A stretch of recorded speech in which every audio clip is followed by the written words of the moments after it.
afternoon, everybody. Hello. It's like a fake microphone. It's pretty cool, right? I bet you thought the whole room was going to boom with that. Our microphones today are for our live streaming audience, so I'm going to try to talk in a normal voice and not eat the microphone too much as I go through my welcome speech for you today. So first of all, we'd like to get started with a land acknowledgement.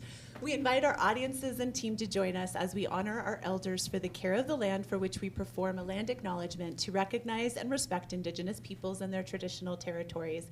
We acknowledge that we are on the ancestral homeland of the Ute, Cheyenne, and Arapaho peoples. We also recognize the 48 contemporary Indigenous tribes and nations who have historically called Colorado home. May this acknowledgement express our commitment to grow and deepen our relationships with the vibrant Indigenous communities who continue to thrive and uphold their sacred relation to this land. And if you'd like to know more about why we do this, please come find me afterwards. I'd be happy to share more about it. So welcome to our 10th annual Plays in Progress series. Yes! My name is Angela Astle, and I'm the proud executive producer and founder of Athena Project, and I'm so excited to be here today. We've been bringing new works to audiences since we first started right here at the Fox in the summer of 2012, and we are so grateful to be able to have people joining us from all over the world, including some of our own team members, as we're telling these stories this weekend. Hi, live stream audience! Women are underrepresented in the arts, especially playwrights, and this series is about uplifting the voices of women artists and empowering women through the arts as our mission. When we use the term women, we recognize that it does not automatically include all aspects of the gender spectrum. We wish to create a safer space for the expression and growth for all women, non-binary, and LGBTQIA+ individuals.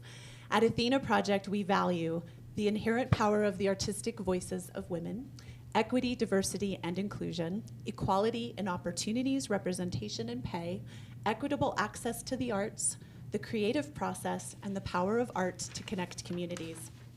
If this is your first time engaging with us, welcome. Our goal for you today is to pique your curiosity about the underrepresentation of women playwrights and how you can help share that information with your circles. We also wish for you to perhaps escape your world just a little tiny bit while we hear and embrace the stories of others.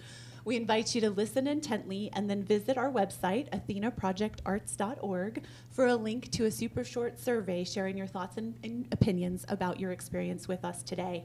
We will be having a post-show conversation that'll start right after the reading, and that'll be led by our dramaturg, Courtney Cawthon.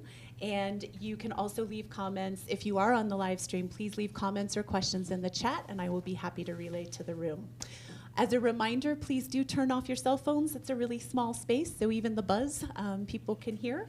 And we are going to be doing The Agency by Leah Romeo with no intermission today, dramaturg by Courtney Cawthon and directed by Betty Hart.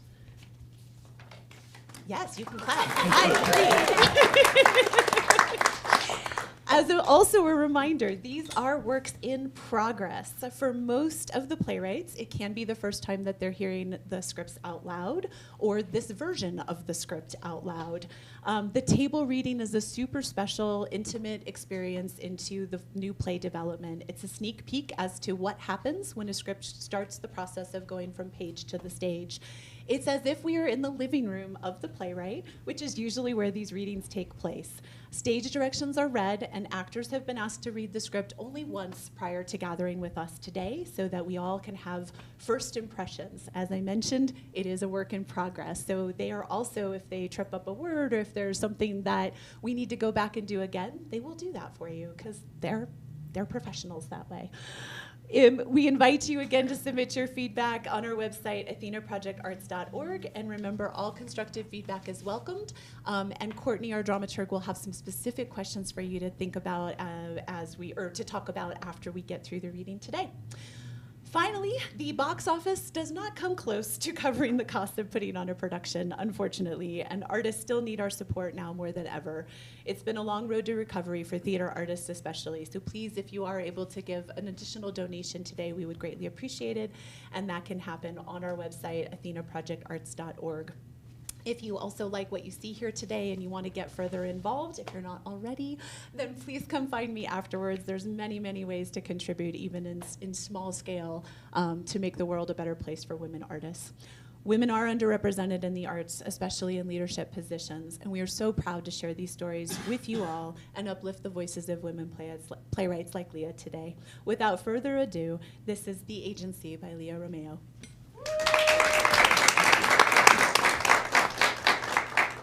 The Agency by Leah Romeo. Characters: Ani, an aspiring actress.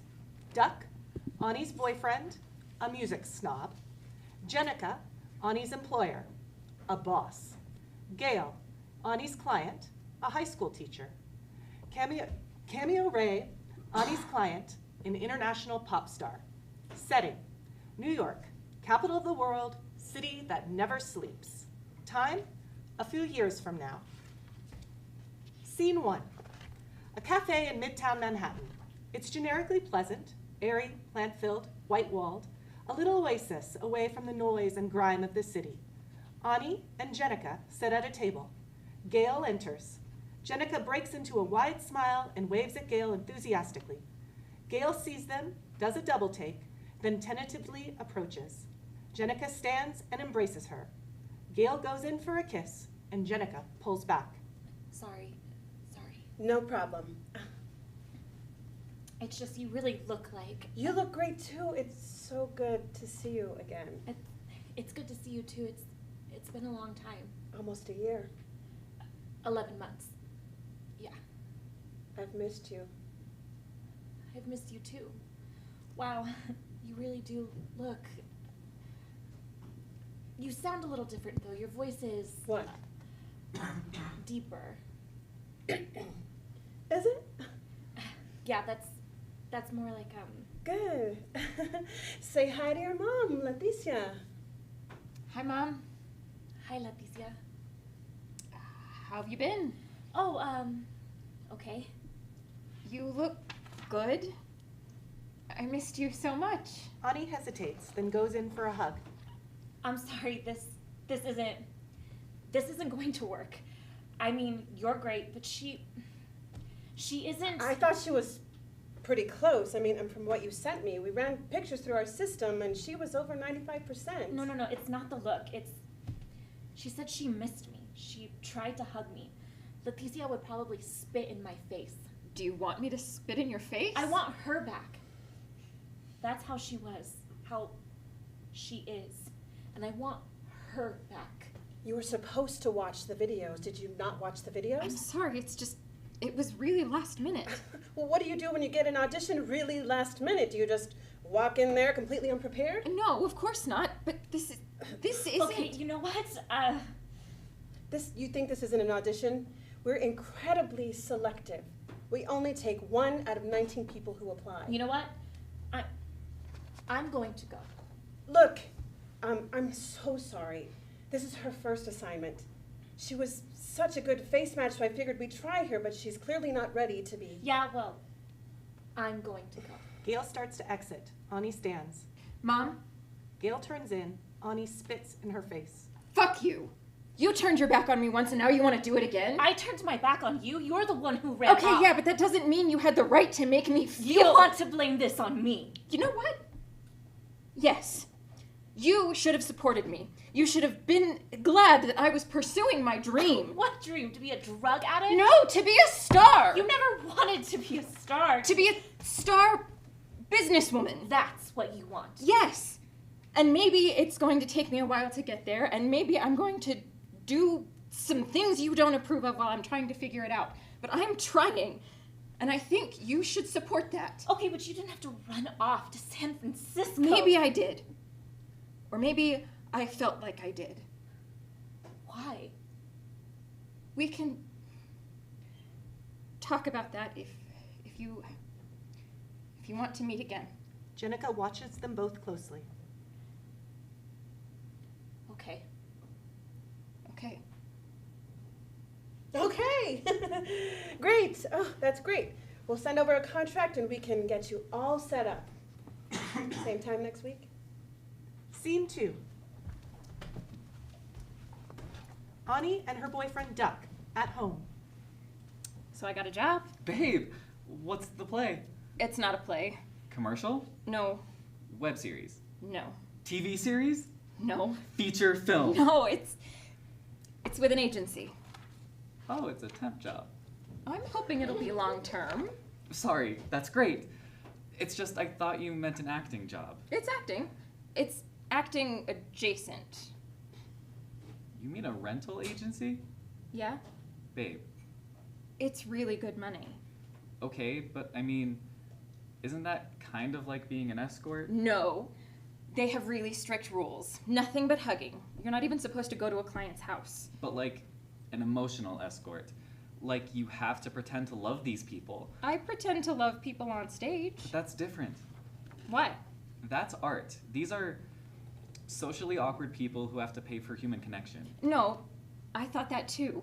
But that's not really how it works. Okay, so how does it work? A lot of clients have lost somebody. Like this woman today, her wife died. This woman today? You've already had an assignment? It was like a tryout. I applied a while ago. You didn't tell me that. Yeah, I mean, I was embarrassed, I guess. I thought the same thing you do, that it was weird. So why did you do it? I need the money. I've gone through almost everything I had saved up, and it's not like my mom's covering my half of the rent. You don't have to throw it in my face that my parents want to help. I think it's great that they want to help. I just don't... Anyway, they hadn't called me, but I guess I was in their files, and this woman sent some photos, and I was a really good face match. So you're playing her dead wife? No, I was playing her daughter. She's not dead, but they're out of touch. The daughter ran off to San Francisco after the wife died, and my client was mad, so they got in a fight. And it sounds like my client had said some really hurtful things, so now her daughter won't talk to her anymore. Huh. What? Was that weird for you? What? Playing someone who's so much like... So much like what? Um... I'm an actor, Duck. Yeah, I know. It isn't a bad thing if I have a personal connection to what I'm... It's a good thing.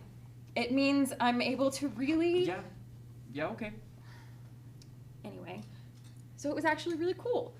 I wasn't as prepared as I should have been. I thought she just wanted someone to smile and ask how her day was, but it wasn't like that. She really wanted to feel like she was there with her daughter again. But you're not her daughter. I'm not Cleopatra either, but I made you believe that I was. You were amazing as Cleopatra, babe. So, maybe I'll be amazing at this too. Of course you will, because you're an amazing actress. Then what's the problem? I just feel like once we start paying for people to have relationships with us... But it's not like this is a replacement, it's just a way to deal with loss. It seems more like a way to not deal with loss. Yeah, well, loss sucks. I mean, sure, but... Besides, it gives people a chance to practice, to try to figure out what went wrong. I read this article about a woman who reconnected with her brother after she'd hired a rental for a while. They hadn't talked in almost 20 years. Huh. It's kind of like therapy. Except therapists train for years. It's not like I haven't trained. I've done a lot of improv. But babe, you moved here to be an actress. I know. I'm not giving up on that. It's flexible hours, so I'll still have time to audition. One of their rentals is on Broadway right now. He's doing the musical of Atlas Shrugged. It just feels... What? I don't know. I don't like the idea of you pretending like you're somebody else's girlfriend. He comes up behind her and puts his arms around her. You're my girlfriend. She smiles and turns to face him. How about this? If it makes you feel better, I won't do girlfriends or wives. I'll just do daughters and sisters and friends and stuff. I won't do romantic assignments.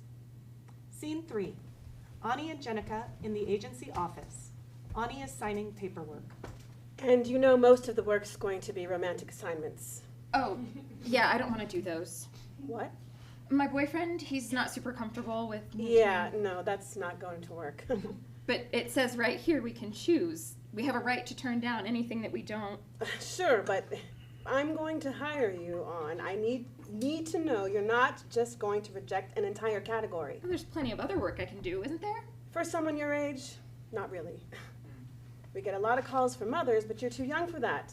There are plenty of short-term gigs, wedding guests, friends for nights out or girls' trips, but the long-term contracts, the ones that really pay, are wives and girlfriends. What about daughters, though? Like the one the other day. Those are rare. But you need me for that assignment, right? You think I can't find another girl who's a face match? You happen to be the closest one in our files. But give me a couple weeks and I'll find someone else, no problem. But she wants to see me again. She said she did. She wants to see her daughter again. Doesn't matter if that's you or someone else. The first thing you learn in this business is that people are replaceable. That's pretty much literally the entire point. I'm sorry, I promised my boyfriend. What does your boyfriend do? Is he an actor? He's a musician.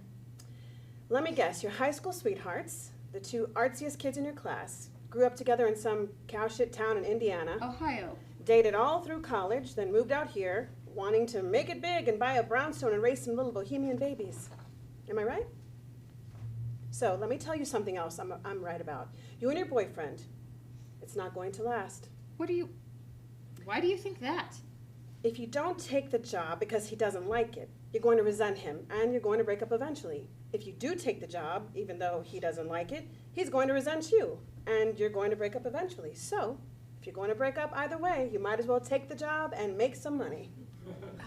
We're not going to break up. We've been together for almost 7 years. That's all the more reason. You had the same dream to move to the city, but now you're here. So now you're going to have different dreams, and those dreams are going to take you in different directions. You don't know me. I know your type. I know everyone's type. That's why I'm good at my job. Anyway, I don't have all day, so what's it going to be? Are you going to sign, or are you going to walk away? Why don't you tell me? If you know me so well, why don't you tell me what I'm going to do? You're going to walk away. You're going to go home to your boyfriend and make dinner and have some cheap Merlot and some nice vanilla sex. No. I'm going to sign. Great. Scene 4. The cafe.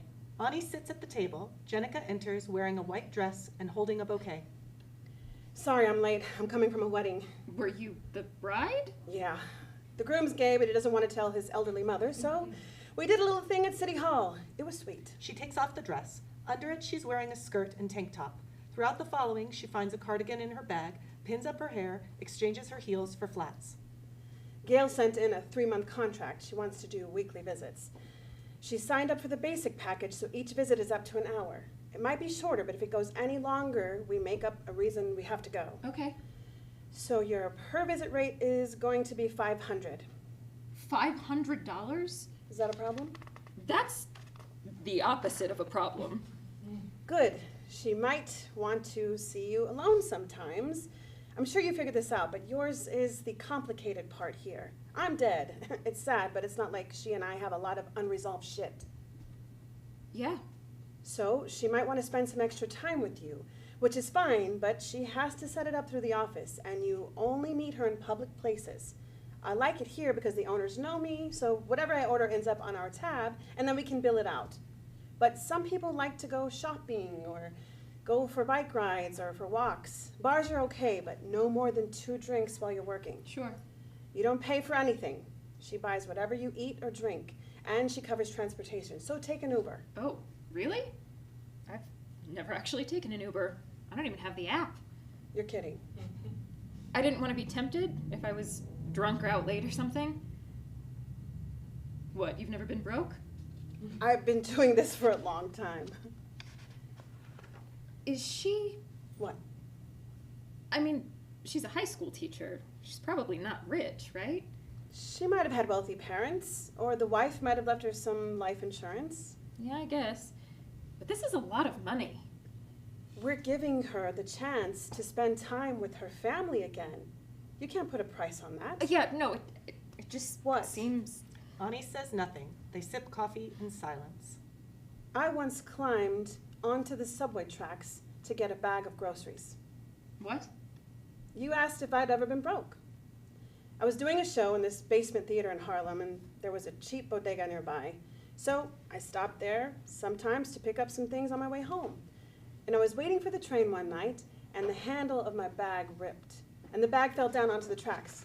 There was a sack of rice, I remember, some ground beef, some beans, and it was the only way I was going to eat for the next week. So I just... Gail enters. Hi, honey. Hi! They embrace. Gail thinks about leaning in for a kiss, then remembers. Hi, Leticia. Leticia, say hi to your mom. Whatever. Okay, so there's no need to be rude. No, it's okay. It's good. Look, Leticia, I know you're mad, and I am too, and we're going to have to talk about it. But today I don't want to fight. So what do you want to do? This is probably stupid. I mean, yeah, it probably is. I thought we could maybe play Uno. Uno? You used to love Uno when you were a little girl. Well, you know what, Mom? I'm not a little girl anymore. I know, but I'm my own person with my own thoughts and feelings. I'm not just gonna do whatever you want. believe me, you've made that clear. We used to have so much fun. Do you remember? I'd always keep a deck in my bag.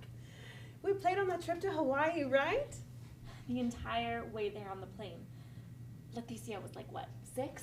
I think she was 7. You're right. She was 7. We thought for sure she'd sleep, but every time we finished a game, she'd be banging on the tray with her little hands again. Again? Oh, that was a great trip. It was the first time you'd seen the ocean. Did I like it? You loved it. Every morning you'd wake up by jumping up and down and shouting, beach, beach, beach. That sounds really annoying. It was. But you were so happy. As soon as your feet hit the sand, you'd just run straight down the beach and into the water. You'd come up and you'd be laughing and screaming. I still remember what you looked like. This little girl dancing up and down in the sunlight, shaking water out of your hair. I guess we could play Uno. Yeah? Yeah, if you want to. I don't really remember how. That's okay. I can show you again. Scene 5. Ani and Jenica at the office. Later. You like to push boundaries, don't you? I thought that was what she wanted. It was. It was great. It's a fine line. And you're walking it perfectly. What's your relationship like with your parents? What? Do you get along? Do they support you? I don't mean financially. If they did, you wouldn't be here. I mean, how do they feel about it? That little girl trying to be an actor, of all the impractical things. Great. Yeah? Yeah. My dad actually died a couple of years ago now. Sorry. Yeah. But my mom, she thinks it's great. That's lucky. My mom was an immigrant, ran a nail salon, so when I told her I wanted to act, you can't imagine. Or maybe you can. I can't. Well, like I said, that's lucky. Did she ever get over it? No. But I think she would have if she could have seen what I've done, all this. I think she would have been proud.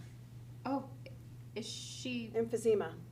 She spent 40 years breathing in chemicals, so... Anyway, that's great that your mom... It is great. You go back home much? Yeah. I haven't, but that's just because I have... That's just because I've been really broke. I'm planning to, now that I'm making some money. Speaking of making some money, there's something I want to talk to you about. Yeah? I have a special assignment. Special how? High-profile client, lots of publicity if it goes well. The girl who was contracted for it just booked the tour production of Cujo. I'd normally never give it to someone new, but I'm in a bind. I can do it. I mean, I don't know what it is, but I'm sure I can do it. Camo Gray. What? Why would Camo Gray want a rental? Same reason anyone else does. He's got a broken heart. But he could get any girl he wants. He doesn't want any girl. He wants a very specific girl, and he can't have her. Helica Castro? I'm supposed to play Helica Castro. I don't look anything like her. I ran you through the system. You're an 83% face match. Julissa was closer, but she's spending the next 6 months trying not to get eaten by a rabid puppet. So, if we wig you and spray paint on some abs, I think you'll be close enough. But she's... I mean, she's a star. You don't think you could be a star? I do, but... Good, 'cause he wants somebody to start this weekend. You'll be on the basic contract, hour-long visits once a week. Wow. Okay. Normally visits are always in public, but we can't exactly have you strolling hand in hand with Camo Gray through Central Park. So, you'll see him at his apartment. Oh. But isn't that against the rules? One of the rules is that for some people, there are no rules. But I mean, that doesn't mean I have to... No! Oh, of course not. I'm not running a brothel. So do I just show up at his place? His driver will pick you up here Friday morning at 10. Be here by 9 for makeup and wardrobe. We have makeup and wardrobe? Only for our biggest clients. I'll send you the file tonight so you can go over everything. Okay. Oh, this could be really good for you if you do it right. Yeah, I'll try. You'll try? I'll do it. I'll do it right. It'll be amazing. Scene 6. Ani and Duck, at home, cleaning up from dinner. So yeah, the guy's like, we're all booked up for the next 6 months. We have an opening after that at like 3 p.m. on a Tuesday. And I'm like, what if young Bob Dylan walked in here? You tell him to come back in 6 months at 3 p.m. on a Tuesday? And the guy's like, who? And it's clear he's a moron. So I'm like, fine, just give me the slot. And he's like, I can't give you the slot. To get the slot, you have to come back and audition. And the next slot for that is at 6:45 Friday night. And I'm like, dude, it took me an hour on the train to get here. Can't I just do the audition now? What did he say? He said no. So I left. You didn't sign up to audition? No, I mean, fuck it. I don't need the gig that bad. Don't you? You're not being very supportive. I'm sorry. I want to be. It just seems like you're turning down opportunities. I'm not turning them down. I'm just not bending over backwards to get them. But maybe you have to. Maybe that's what you have to Well, do. it shouldn't be. Maybe not, but what if it is? I'm good. I'm really good. I know. And sooner or later, somebody's going to see that. Yeah. It's just, wouldn't you rather sooner instead of later? Sure. So then I think you should do the audition. I mean, we've been here 6 months and you've only had a couple of gigs. Well, it's not like you've gotten any more work than I have. No, I know, but I'm taking auditions. When was the last time you took an audition? Well, not in the last couple weeks because I've been so busy. But before that, I was out there trying, going to open calls every day. You think I'm not out there trying? It seems like you're just expecting it to happen. Well, if I don't expect it to happen, then how's it supposed to happen? You have to believe in yourself, to manifest. Remember that book? Before we moved here, we read that whole book about it. Yeah. I believe in myself, and I believe I'm better than that kind of bullshit. Yeah. Okay. Anyway, how was your day? It was good. It was actually really good. I think they really like me. Yeah? Yeah, they gave me this special assignment. What is it? I can't really say. Babe. It's super confidential. Yeah, but you can tell me. I really can't. It's nice though, after all these months of being rejected. You mean like me? No, that's not what I... No, this is not about you. This is about me. About me doing well at work. I'm happy you're doing well at work. Good, because you should be. Good, because I am. You know I'm your biggest fan, babe. Yeah. Yeah, I know. What do you think about Camo Gray? What? Like, as a musician? Camo Gray is not a musician. He's like the mutant love child of a bodybuilder and an auto-tune machine. That's harsh. You're not trying to drag me to his concert or anything. No. I just heard that he had a new album, and I wondered what people are saying about it in music circles. People aren't talking about it in music circles. People aren't talking about Camo Gray in music circles. Okay. You're not, like, actually into his music, are you? No, not really. Because I feel like that's something I should have known before we committed to spending our lives together. We haven't committed to spending our lives together. Well, no, but we're going to. Unless I like Camo Gray, apparently. Yeah, that would pretty much be a deal breaker. You're such a snob. That's why you love me. Is it? Well, yeah, I mean, part of the reason. I have good music taste. I don't just like things because they're popular.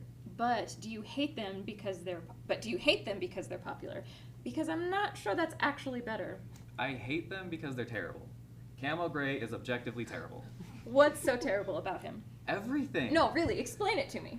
I can't, like, analyze his music. I don't even know his music. So, you do just hate him because he's popular? I don't have to know his music to know it's crap. Oh my god. He's not your special secret assignment. No, that wouldn't make any sense. I mean, why would Camo Gray want a rental? Yeah. No, I guess he wouldn't. Unless he wanted somebody to play. Who was that actress he used to date? Helica Castro? Yeah. But you don't look anything like her. You don't think so? No. She's so fake. She's like a human Barbie doll. I think she's pretty. Really? With all that makeup and weird stuff she has in her hair? I mean, she has a distinctive style, but there's nothing wrong with that. They finished with the dishes. Duck stretches extravagantly. I'm exhausted. Do you want to smoke a joint and go to bed? You go ahead. I'm gonna stay up for a little bit and read or something. Duck takes a joint out of his pocket and makes it dance in front of her nose. You sure? Yeah. I'll be in a few minutes.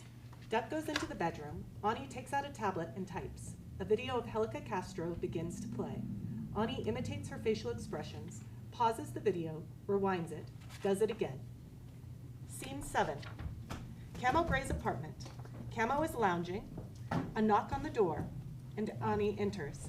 She's wearing a wig, a midriff shirt, and funky makeup. She's nervous. You are gorgeous. Oh, Your skin, it glows like there's a lantern inside your skull, and your hair, it's like a river. Like your face is floating in a river, and your eyes are like fireflies, like sparkling fireflies. do fireflies live in rivers? Your eyes are like sparkling algae. Your eyes are like sparkling fish. Was it too much? I was worried it might be too much. It was a lot. Okay, I was worried about that. I did it for Brad, and he said it was perfect. But he always says everything's perfect. So you rehearsed this? I rehearse everything. Okay, that's the only way to get things right. You know, can we try it again? You go out there and come back in, and I'll Sure, okay.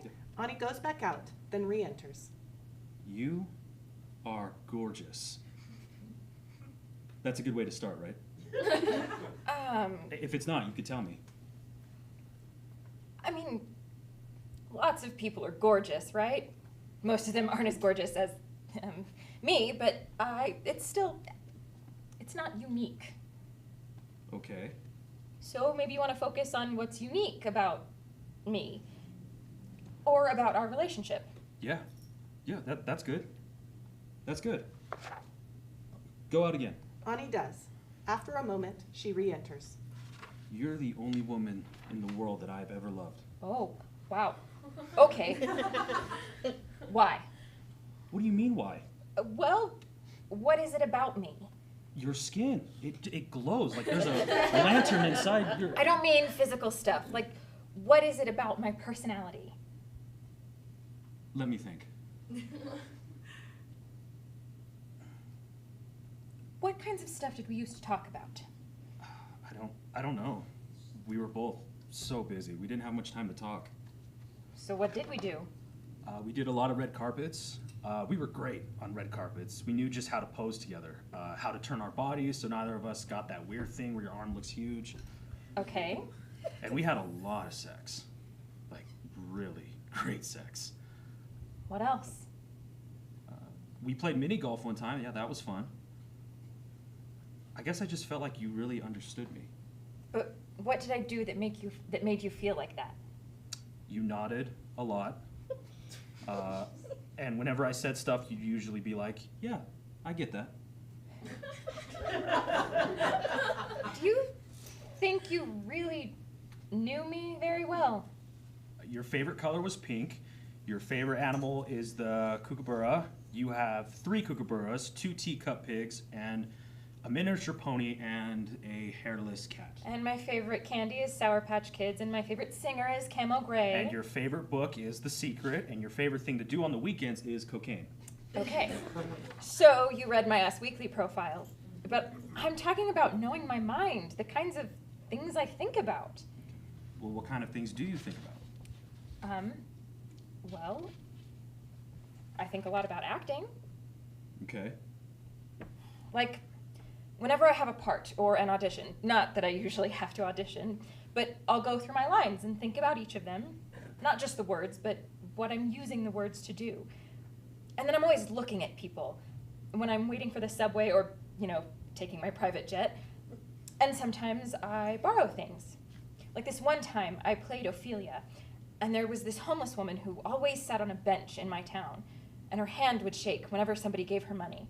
She wouldn't say thank you or anything else. She would just shake. And I used that. Every time someone touched me, I would just... Yeah, I do that too. Except I listen to people. Like my grandma, when she'd hang up on the phone, she'd always say, goodbye. Like that, right? And it ended up in the chorus of Goodbye, girl. Goodbye, girl. Yep. Not that the song is about my grandma. Like, that'd be weird. That would be weird. How come we never talked about this stuff before? You probably never asked. Should I have? Yeah, probably. You know, it's been a long time since I've asked anybody for anything. What else should I have asked you? What else did you want to know? Okay. Would you rather be invisible or be able to fly? I'd rather be able to fly. How about you? See, that's what I used to think. But now I feel like being invisible would actually kind of be amazing. Where would you go if you were invisible? To Walmart. What? My grandma, she used to take me when I was a kid. Yeah, she bought these really ugly shoes they sold there, like these big, white, clunky sandals that made it so her bunions didn't hurt. And whenever she'd go get a new pair, she'd bring me with her. She'd get me an ice cream cone at the counter they have up front, and she'd let me pick out a toy, whatever I wanted. And you know, it seemed so amazing that there were just these aisles and aisles of toys that I could choose from. Sometimes it took me an hour, but she didn't mind. I couldn't wait to be old enough just to go to Walmart on my own, and I didn't know why grown-ups didn't spend all their time there. So did you go when you were older? No, not really. By the time I was in high school, Sweetheart was out, and it wasn't like I could just go to places anymore. Well, you could get them to shut it down so you could go on your own. No, I know, but I think I just want to remember how it was with my grandma. And if it was me in this big empty Walmart, it wouldn't be. Yeah. You lost your grandma last year, right? Yeah. A couple of months before we got together. You must miss her a lot. She was the first one who really believed in me. I told my mom I wanted to be a singer, and she was like, whatever, do your homework. And I told my grandma, and she went and bought me a recording equipment. She and I spent a whole day just stapling egg cartons to the walls of the shed in my backyard so it'd be soundproof. And I made the first video for Sweetheart in there. But now everybody believes in you. Now you've got millions of fans who believe in you. Yeah.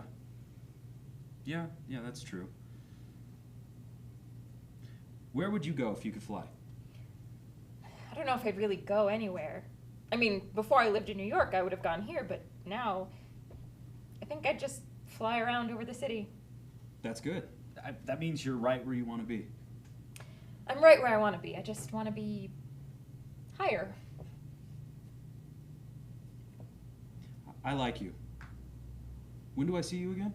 Next Friday. Okay, how about tomorrow? You want to see me tomorrow? Yeah. Okay. You'll have to book it through the office. Oh, Brad, he handles all of that, okay? Are you paid by the hour? Yeah. I'll tell him to double it, whatever it is. Oh, I mean, you don't have to. I'm happy to come. I'm happy to double it. Okay.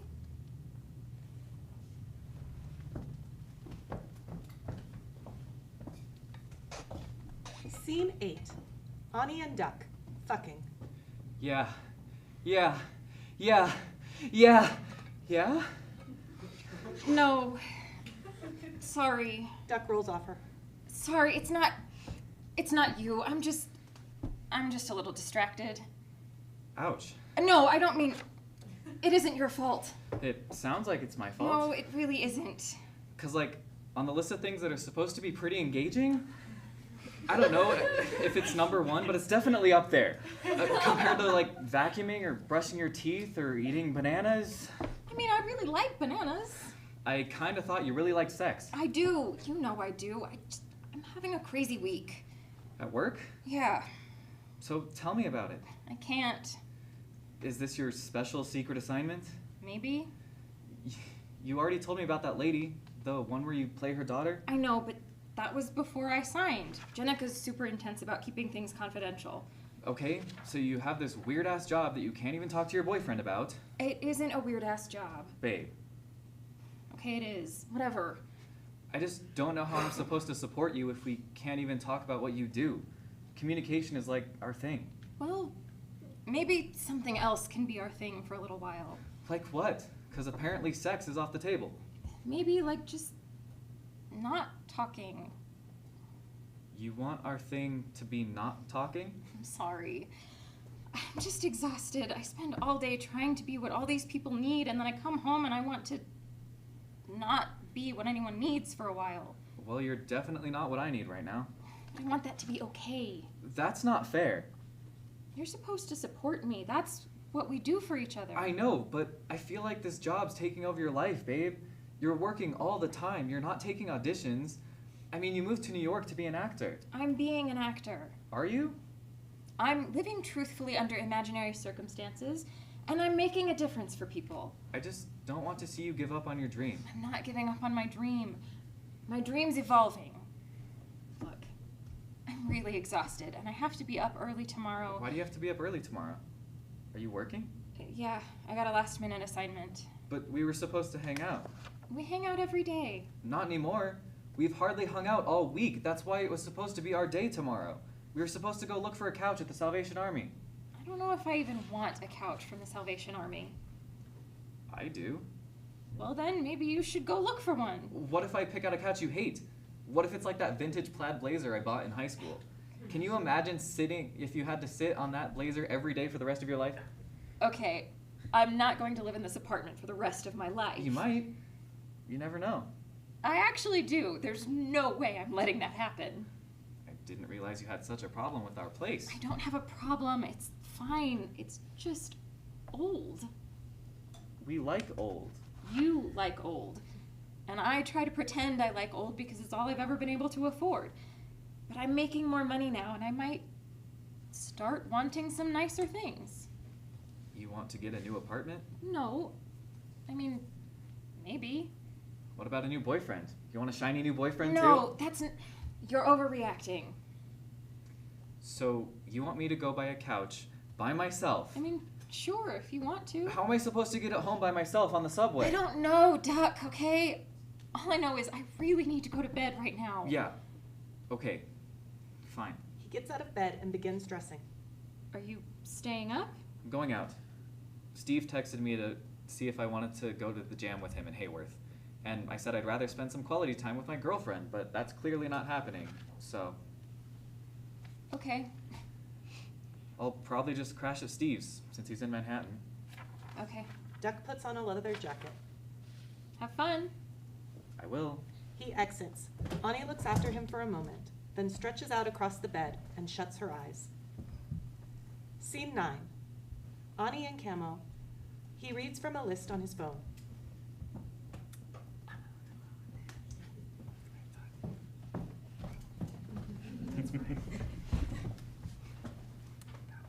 Okay, number 4. What's the best thing you've ever eaten? Fresh picked strawberries, straight from the vine. That sounds great. It is great. I grew up on a. Anyway, how about you?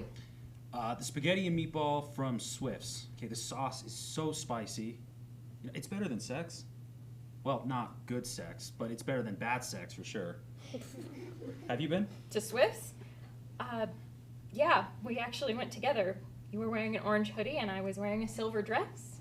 Really? You're good. I didn't even remember that. Okay. Okay, here's number 5. Would you like to be famous, and in what way? I mean, I'm already famous, so. Before you were, did you want to be... Oh, yeah. I was that annoying kid who was always like, look at me in the middle of the grocery store or whatever. Yeah, I once put on a full concert in front of this computer repair place. My mom was inside trying to get her computer fixed, and I was out front with 40 old ladies around me doing Andrew Lloyd Webber. That's kind of adorable. Well, my mom didn't think so. Spanked me for being a show-off. I used to get in trouble for that too. Okay, so that's a perfect lead into our next question. How do you feel about your relationship with your parents? Great. Yeah? That's like a very personal question. I mean, yeah, it's supposed to be.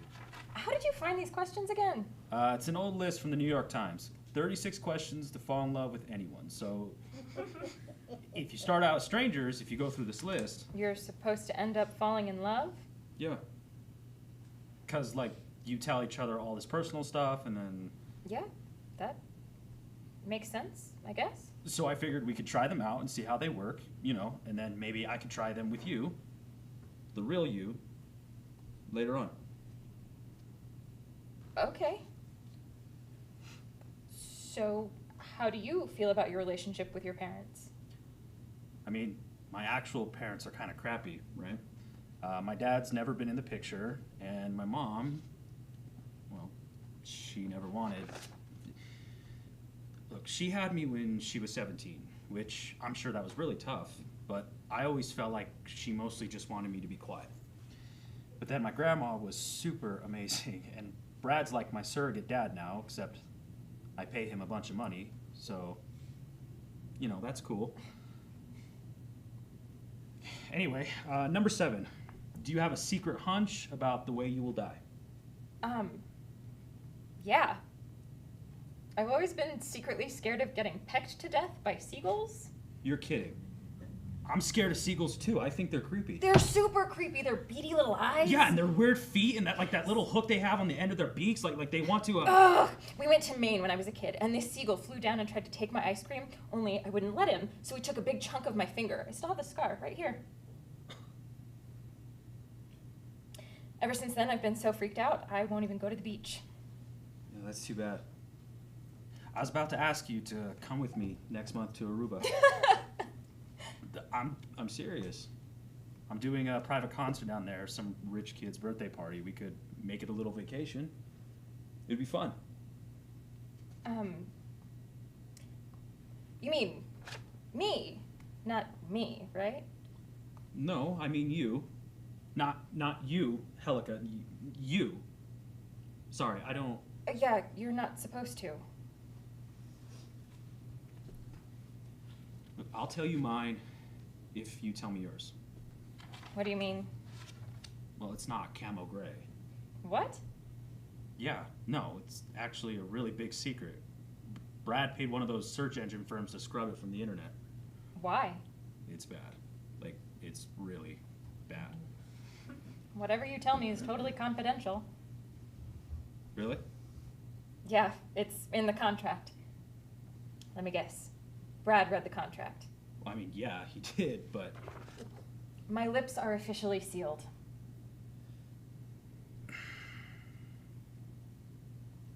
It's Winston Bergmuller. No. Yeah. That's terrible. I know. What do you think? Am I still sexy? You're assuming I thought you were sexy before. Did you? I mean, everyone does, right?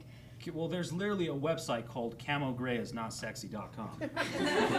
It's just a bunch of terrible pictures of my face. Wait, I want to look that up. No, don't. Camo gray is No. not... Seriously, don't.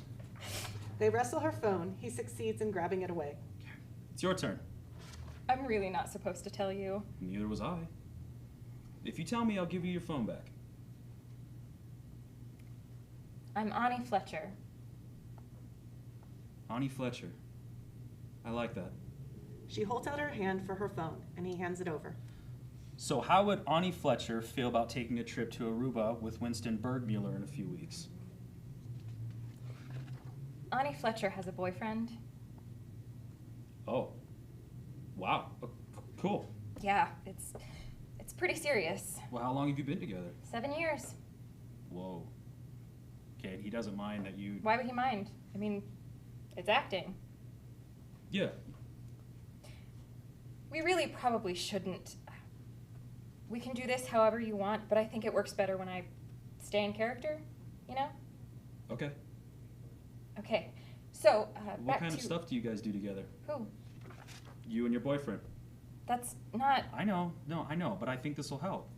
But I don't know what people do, what regular people do when they're... Look, I think that's part of why it went bad, you know, with you and me. Okay. Well, today we were going to go and buy a couch. Where? Oh, I'm not sure. Probably like a high-end furniture store. Okay. Well, what else? We sometimes make dinner together. What do you make? We make a lot of borscht. Borscht? Yeah, he really likes borscht. I don't even know what that is. It's like this Russian cabbage, like a soup. Is it good? Not really. It's cheap, and we're both vegetarians, so... So if you weren't here with me, you'd be buying a couch and making borscht. Yeah, I guess I probably would. Well, 7 years, that's a long time. Yeah. You don't ever run out of stuff to talk about? Well, it's not that you run out, exactly. You just kind of talk about the same stuff over and over. That sounds What? nice. Actually. It's comforting. Yeah. I mean, it is. I mean, it was, for a while. She leans over and kisses him. He kisses her back. Then they separate. Was that acting? No. Okay, good. Because if it was, I really should have been an actor. She kisses him again.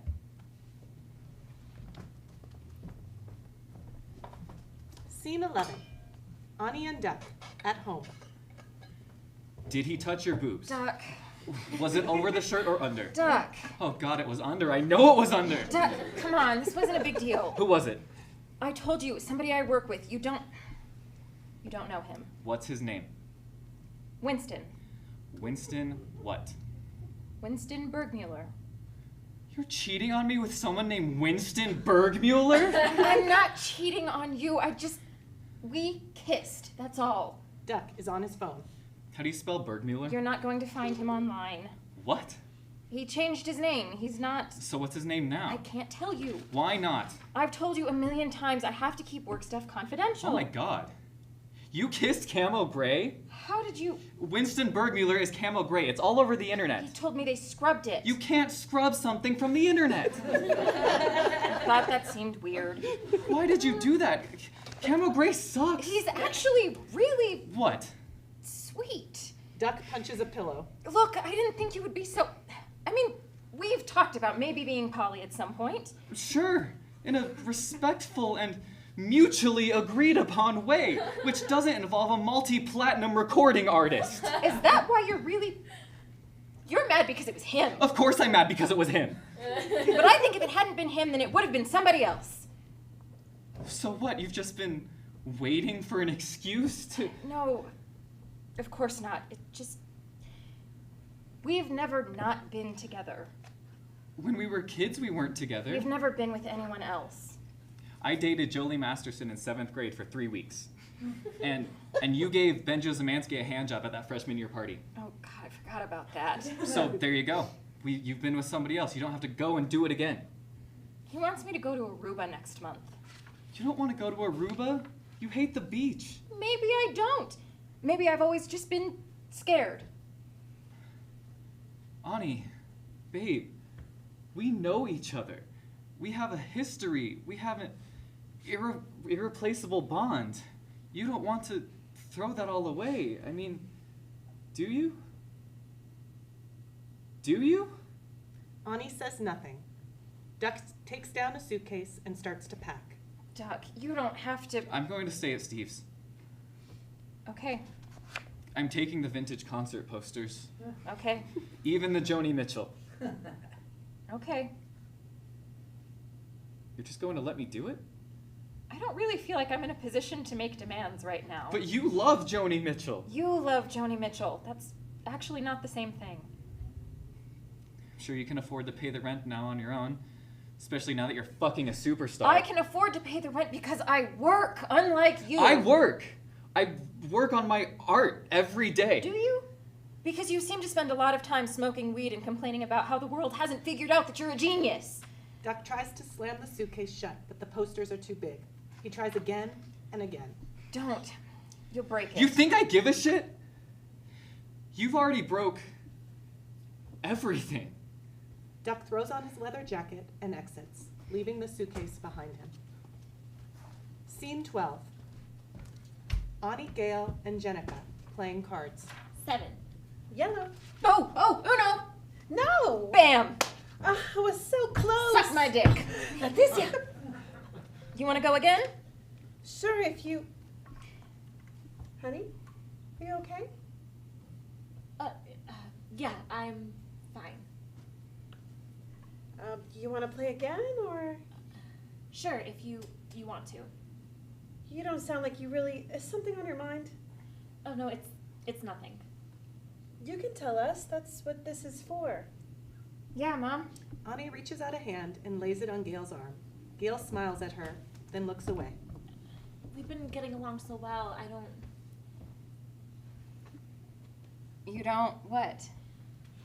Well, at some point we're going to have to talk about what happened. You mean when I left? You want to talk about it now? I don't know. I guess I just want to know why. I guess I just felt like I had to. I mean, it had always been my dream, you know? I never really felt like I fit here. It felt like I was walking around in clothes that didn't... And I'd read so much about San Francisco. It seemed like a place I could be... I know you thought I should have waited, especially after Mom. And you're probably right, but I started to feel... What? Like I was wasting my life, I guess. Being at home with me was wasting your life? No, I just felt... There's so much I want, you know? Okay. I mean, there are people my age who are already out there doing it, and I was just sitting at home, and Yeah? I just felt like I had to get started, or I'd never... Do you think about me? About how it would make me feel? Not really. Do you have any idea what it was like for me after? No. Do you want to? If it would help you to tell me. It's funny. You know what I kept thinking about? It was when you were little, not even 1. We both had to work, so you were in daycare, and I'd usually pick you up because I got out first. And it was before you could walk, so did they just have you sitting somewhere? And every day you'd see me at the door and you'd burst into tears. And at first I thought you were sad. You didn't want to see me, but then I realized that you were crying because you wanted me so much. As soon as you saw me, you wanted to be in my arms, but you had to wait for me to come across the room to you and pick you up. And as soon as I did, you'd stop crying and you'd lay your little head on my shoulder. I was in the hospital for a couple of days. They put in a tube since I hadn't been eating, and the whole time I was in there, I couldn't stop thinking about that. I'm sorry. I know it's not enough. It probably doesn't even matter. But I am. I'm really sorry. I'm sorry too. Do you think... Can I give you a hug? She puts her arms around Gail. Gail hesitates, then embraces her back. When they separate, both are wiping their eyes. You know, I was thinking maybe I could call you this week. Oh, sure, I can give you my number. I think that's a great idea. It's $60 for anything up to 20 minutes. Some people do it every day to say good morning or good night. No, I mean, maybe I have to call you this week. Oh. You know, honey, I'm not sure that would be... You don't think so? I just... I wouldn't want to see you disappointed. Maybe I wouldn't be. Okay, but if you were to call and it didn't... But why do you think it wouldn't? I've seen this kind of thing before. When somebody starts having meetings with us, it usually means they know on some level. So you think she wouldn't want? I think she's here, and things are going really well. I wouldn't want to see you do anything to mess that up, to make it hard to believe it. Yeah, well,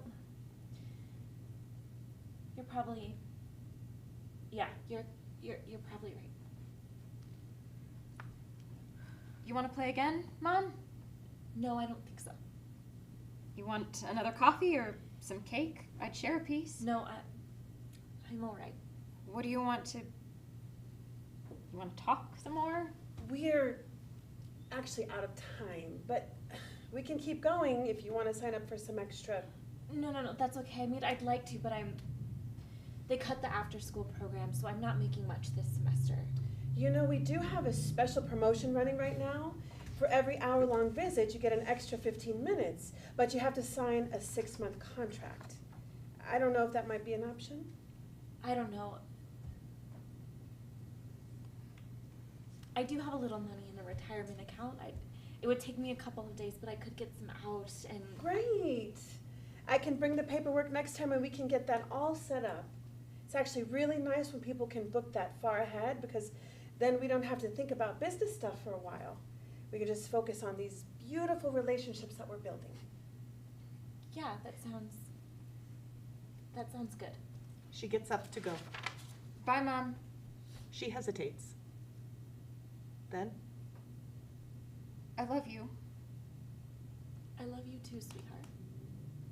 We'll see you next week. Gail exits. You okay? Yeah, I just feel... What? I mean, what if they would be able to reconnect? They wouldn't. But what if they would? I've seen this before where people think they can go back and work things out. Isn't that part of the point? It's part of the marketing. But there was that article with that woman who said it helped with her brother. You know who that woman was? She was a rental. What? Sometimes I hire my own employees to talk to reporters and play clients. That's... Smart. I know. These relationships break for a reason. And I hate to say it, but they're usually better off broken. But shouldn't we at least encourage her to Look, try? If she calls her daughter, you think Leticia's going to do what you did? It's not going to be a whole tearful thing where they tell each other they're sorry. She's probably just going to hang up the phone. Yeah, maybe. But is Gail just supposed to keep on paying us forever? The long-term clients are what really keep us going. There's one guy who's been renting me for almost 15 years. What about Leticia? We're taking away her chance to reconnect with her mom. We're not taking away her chance. She could pick up the phone. But maybe she's scared. Maybe she feels like she can't. Well, that's her problem, not ours. I want to help people. You are helping people. You're taking people who are in pain and making them feel better. You're not helping everyone, but that's impossible. You're helping the ones you can. I'm helping the ones who can pay for it. Sure, but there's nothing wrong with getting paid to do something good. Look, Ani, you have a lot of talent for this work. You've got strong technique and great instincts. When I see you with a client, it's believable. It's moving. There's really no limit to how far you can go. Thank you. That's really nice to hear. Your short-term gigs have gone well, and you're getting great feedback from Gail and Camo, but if I'm going to keep you on staff, I need to know you're on board. I am. Good. Speaking of Camo, there's actually something I want to ask you. Okay. He wants me to take a trip with him to Aruba. Really? Yeah, just for a weekend. He's playing a private concert down there. He thought it'd be fun. Well, that's great. Tell him to have his people book it through the office. The rate for weekend trips is $3,500, but he's paying you double, right? Yeah. So that'll be 7,000. Fantastic. Good work. Thanks. Are you fucking him? What? It happens a lot. Does it? So you are. No, Because if I asked you and you lied to me about it, I'm not. I'm definitely not. We get along well. That's all.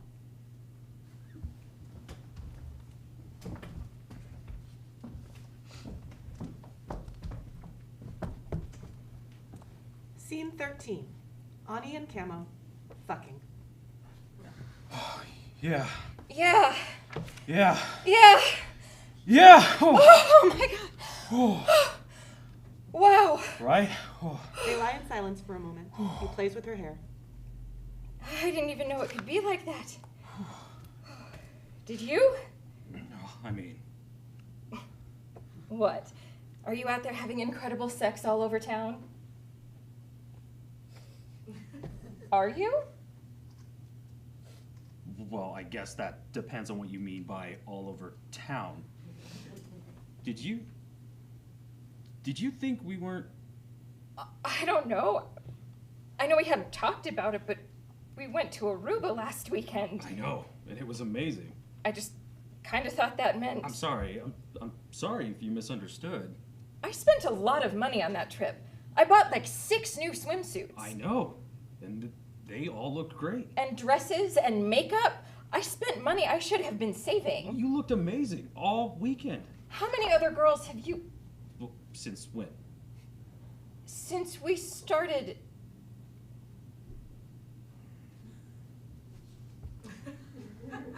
Are you kidding me? I mean, it's only been a few weeks. I guess it's fine if we're not exclusive, but I didn't think you were out fucking half of New York City. There are a lot of people in New York City. Even if I slept with 100 women since we first... Have you? No.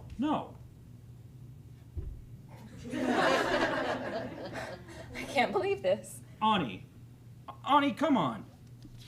I should have known better. Ani, wait, no, don't be mad.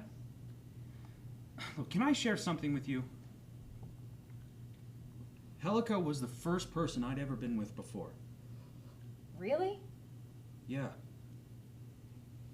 But you're like... Incredibly sexy, I know. So how come you never... I never really had a chance. I know that might sound crazy, but Sweetheart came out when I was like 14, okay? And then for like, I don't know, years, it was just this whirlwind. I never really had time to think about that stuff, and even when I got together with Helica, Brad set up the whole thing. He figured my fans would like it. They did, and I did too. I never felt that way before, and when it ended, when she... Look, I thought I had to get her back. I thought I'd never feel that way again, you know? But then I met you, and I realized that there was someone else who can make me feel like that. And if there was someone else who can make me feel like that, there were probably lots of people who can make me feel like that. Which is actually, it's awesome, right? So thank you.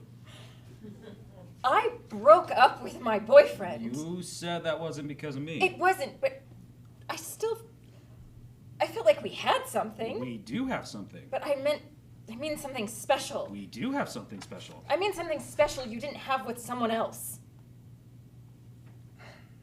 You know what? I have to go. Wait, no, Ani, it's only been like 20 minutes. I don't care. I can't. I have to go. But this isn't cool, okay? I booked you for an hour. Ani's on her way out the door. You know, this isn't cool. Ani exits. I paid for you for an hour.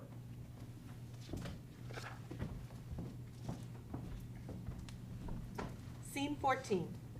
Ani and Jenica in the office. you know, I thought you were smarter than that. Yeah, I thought so too. To fall for a pop star? He's really... Of course he is. It's his job. Just like it's your job to keep things professional. To walk the line, to make him think you care about him, but to be... I know you're disappointed. I'm disappointed too. I thought it was going to be... I really thought you were smarter than that. This was a huge account. I know. But I think I can make it up. I really think I can be... I know I screwed this one up. But if you could give me another chance... My expenses have gone up a lot now that I'm living on my own. That's not my problem. I know No, it's not, but You ought to be fired. am I? You would be, except this morning I got a call. From who? Someone who asked for you specifically, wouldn't even try anyone else. His name is Duck Addlesworth. What? He wants you to play his ex-girlfriend. Oh, no, I can't. I thought you needed this job. I do. I really do, but This is a big contract. 4 hours a week for 3 months. And that's just to start. He wants the option to renew. how does he... Duck doesn't have that kind of money, unless he's getting it from his parents. He said he just signed a major record deal. What? It doesn't make up for losing Camo Gray, but it's something. I can't. With Duck, I know him. I figured. He's my... I don't want to know. Okay, but I'm not your therapist. I know, but I'm not your mom. I'm going through a really hard time right now. I can see that. But you know what? It's not my job to talk to you about it. It's not my job to listen to you cry or to help you feel better. It's my job to make sure my clients are happy. Yeah. So you're going to help me do that job or not?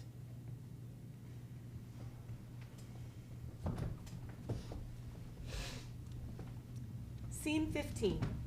Ani at the cafe with a cup of coffee. She's been waiting a while. Finally, Duck enters. Hi. Hi. Sorry I'm late. I had a meeting that ran over, and No, that's okay. You look great. Is that what you're supposed to say? I mean, it is, but you actually do look great. I like that sweater. Thanks. Yeah, it's new. Goodwill? No, it's actually new. Oh. But what about the fashion industrial complex? I know. But I've been taking a lot of meetings, and I needed a few things. So my manager told me about this store, Candide. I know Candide. Or I know of Candide. I can't afford to actually shop there. It's nice, because they make this stuff that looks vintage, that's my thing, my brand. But you don't have to spend all this time, like, looking in secondhand stores. Well, it looks really good. You look really good. Thanks. You do too. I was trying to decide what it'd be like to see you again. What's it like? Remember in high school how I used to get those headaches? And sometimes they'd last like 4 or 5 days? Seeing me again is like getting a 4 or 5 day headache? No, that's not... There'd always be a morning when I'd wake up and I wouldn't have a headache anymore. But sometimes I wouldn't even realize it at first, because things were just back to normal. Things were just back to the way they were supposed to be. You want a coffee? No, I'm good. I can pay for yours, though. I know I'm supposed to pay for whatever No, you get. that's... No, I really... The agency has an account here. They'll bill you. Oh, okay. So Camo doesn't mind that you're... Oh, no. We're not... Really? Yeah, no, it didn't last very long. All the industry people are saying he's done anyhow. That overproduced kind of sound. They're looking for people now who feel really authentic, old school. People like you. So, tell me about this record deal. Yeah, it's with Universal. That's amazing. How did that happen? After you left, I started playing a lot of gigs. Just little stuff, open mic nights, whatever. What you said to me, it was harsh. I'm sorry. Don't be. It made me step it up. So at one of these things, the girl who played after me was the niece of this big Universal exec. So he was there, and he caught the end of my set, and that was it. The next day, he brought me in. Wow. I've been spending a lot of time in the studio. The album won't be out for a while, but we're releasing it as a single next month. Is it one of the ones I know? No, it's new. It's called You Broke My Heart, You Bitch. Do you want to hear a little? I have my guitar. Yeah, maybe later. I'm pretty excited about it. I think it's some of my best work. It comes from this really raw place. And I think people are going to respond to that. Yeah, that's really great. I'm really happy for you. Is that what you're supposed to say? You know, this might work better if you just... What? I mean, of course I am. I know how long you've wanted... I was in the front row at your first gig. You were in the only row at my first gig. Yeah, well... And I was in the front row when you played Titania. You remember those flowers you brought me? The bouquet was so big, I couldn't even see your face. And then I convinced you to ditch the cast party and come wander around with me downtown. Was that the night we broke into the old theater? I thought we were going to die going up that fire escape. I never would have followed you up there if I hadn't been totally... Were you? Oh, yeah.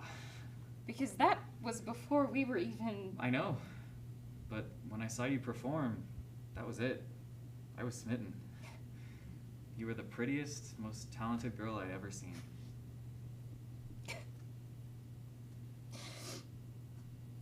I'm sorry. That's... This is not professional of me. That was just really nice.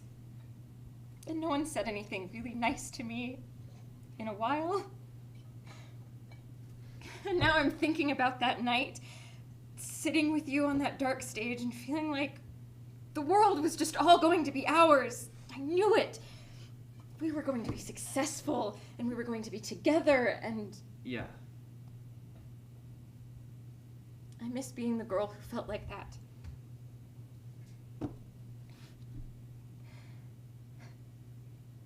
I would actually take another cup of coffee, if you... Sure. He exits and returns with more coffee.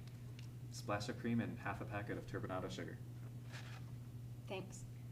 Duck gets a text. Oh, crap. I actually have to go. Oh, We've been trying to get Pufferfish into guest, and his schedule is insane. And apparently he's free right now, so I've got to get to the studio. do you want me to come? Oh, no, that's nice. But they really don't want people there who... Oh, sure. We could also meet during the week, if you want. You mean to make up the time? Yeah. Or we could just... It's been nice to see you. Yeah. I've got a lot going on. You know, with the album and everything.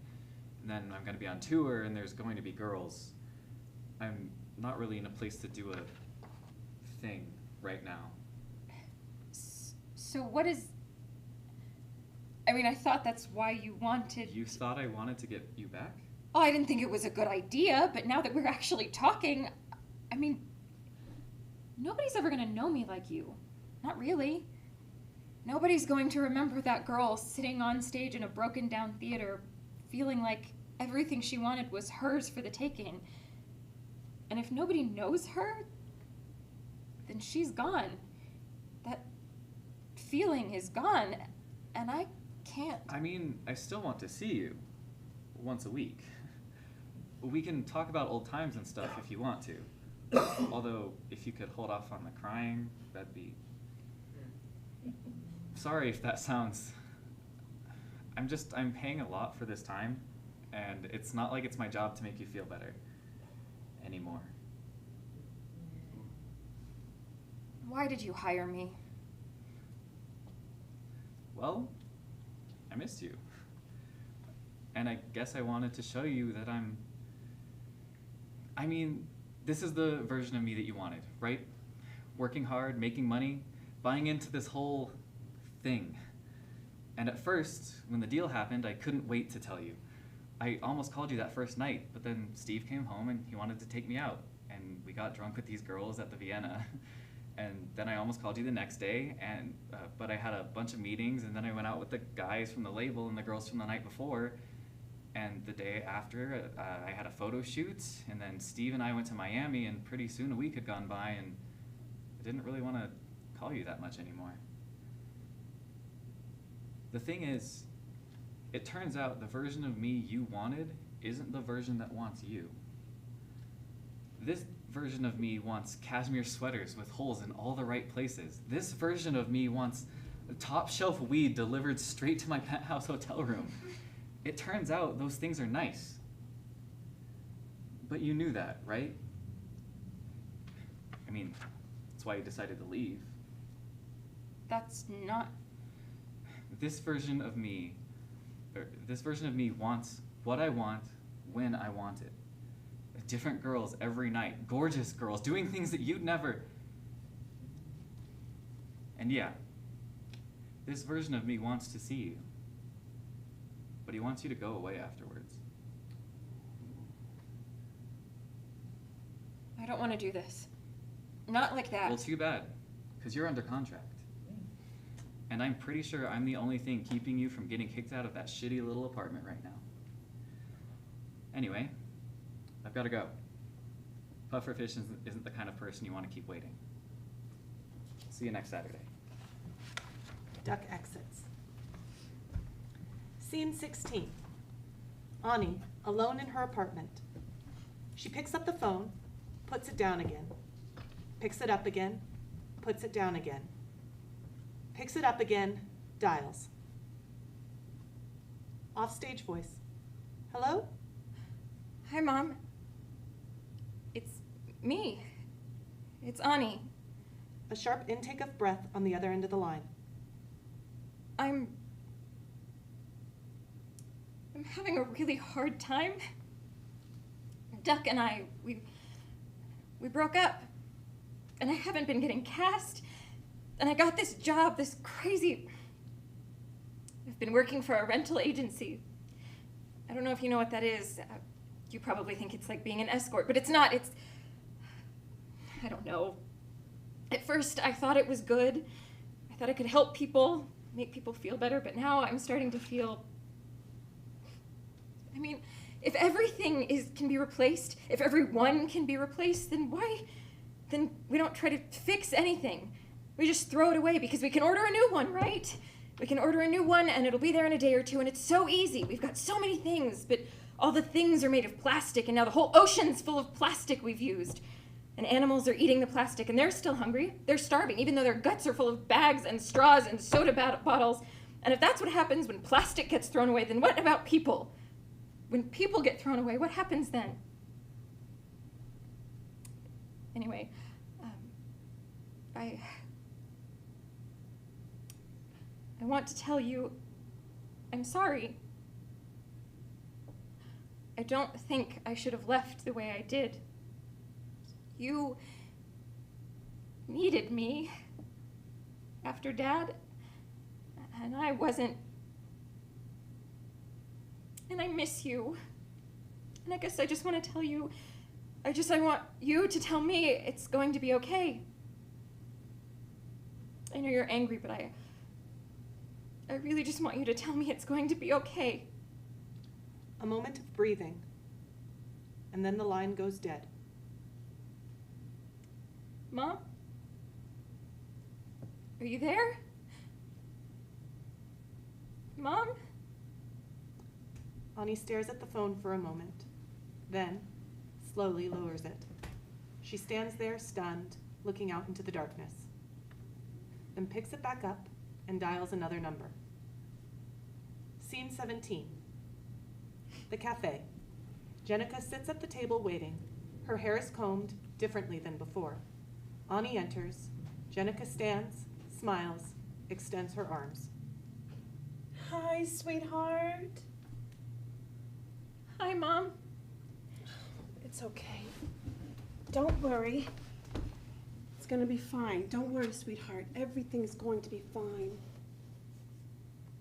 End of play.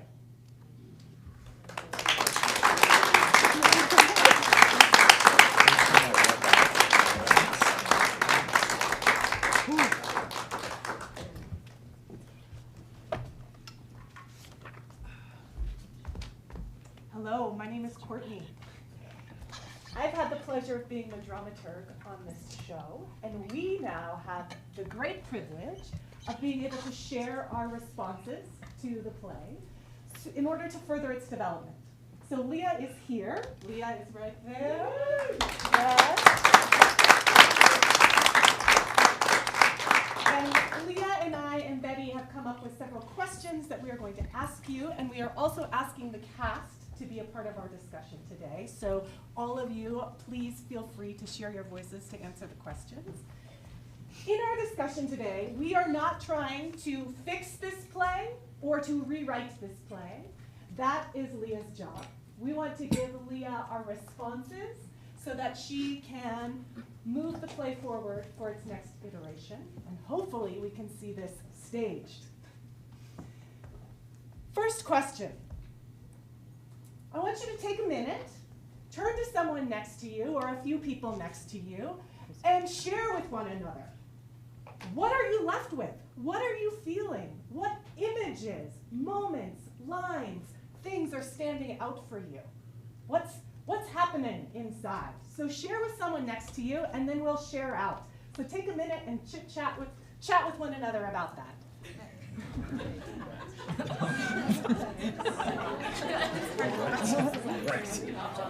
think for me, the thing when I first read it and now is the parallels due to the lack of just basic humanity. Like it's just, and then the irony. Yeah, the irony of this wonderful human being taking a job that's going to help pay and just ends up being the downfall.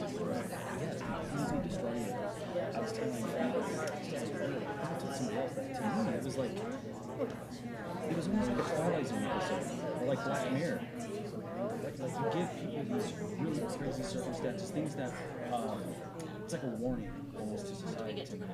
I love that.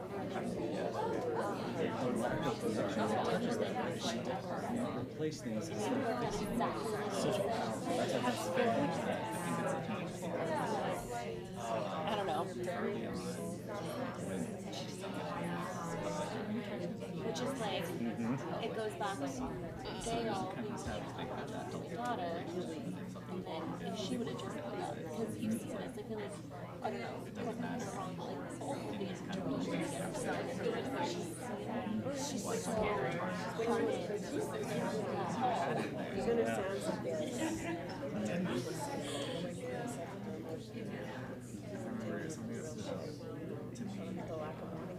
And how hard for me to just be like, someone to say sorry, wanting to two-sided thing, I think, to just with when she gets up and down. that one. Because how it's like, it's just sometimes that moment where it's like, I don't know who hasn't won. All I wanted to get that little pen. Yeah. Like, well, that's for me. I'm going to show you. Yeah. It's pretty and shiny, and it doesn't actually have to But it's never. Can you think about it? I've been kidding myself. Duck wouldn't be where he's at if that didn't happen. It's like it's a domino effect. Absolutely. I think that is just amazing. It's also like that It's like when she's like, I'm sorry, I was like, God, I'm Oh, don't be sorry. You got it. like, thank you for doing that. It's just like, I'm making millions off of you. And you caused me. And you're still here. Yeah, now you're going to make about $500 a week.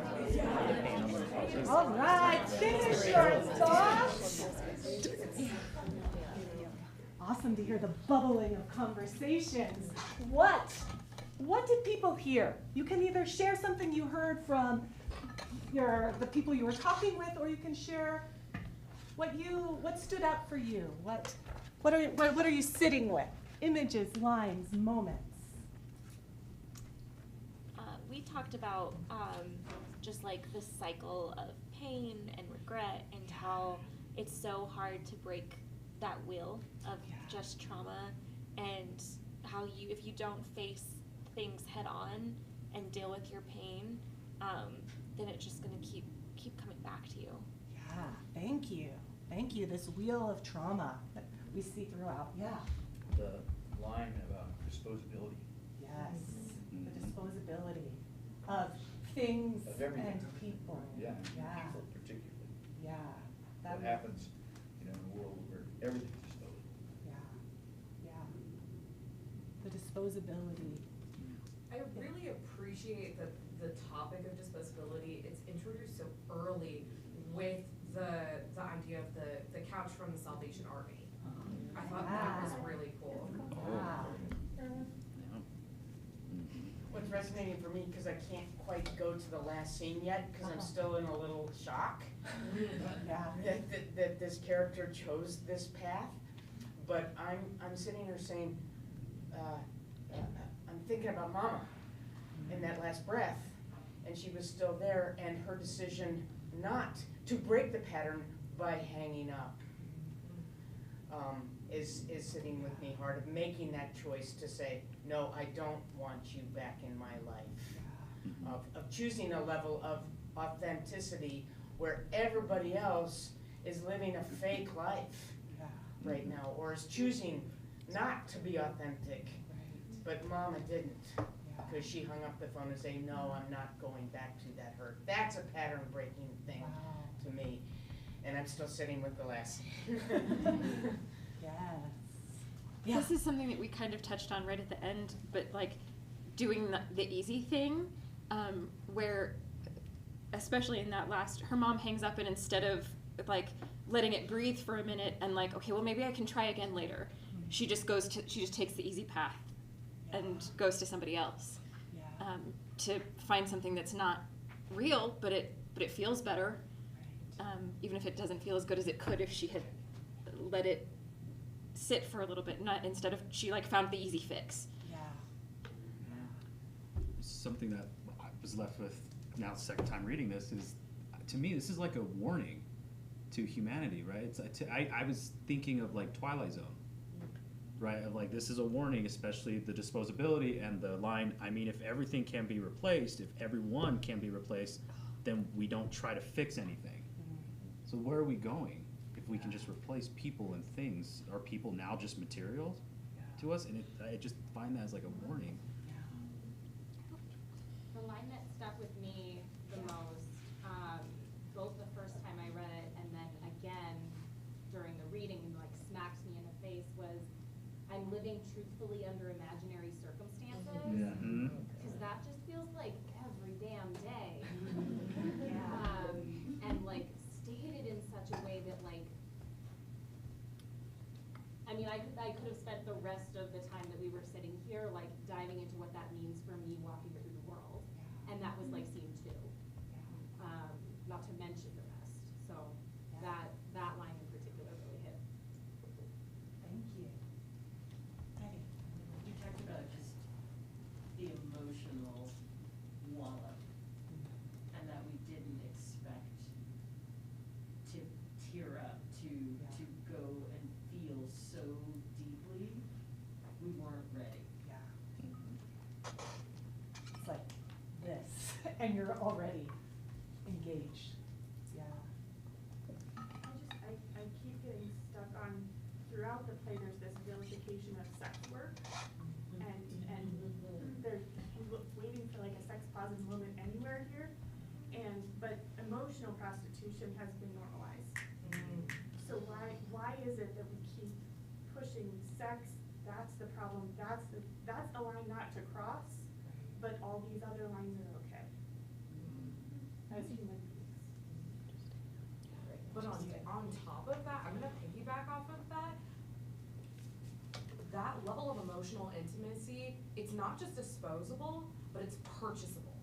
Exactly. That like It's been commodified. Exactly, and like it just feeds into this like New York City capitalism, like especially what we're feeling in America. I think it just kind of piggybacks off of that, and it's just really making me think about that right now. Well, and how much of that last moment when I'm reaching out to my mom, emotions are so easy. Well, of course she's gonna have me back. Of course. Oh wait, she's not. I'll find somebody who will.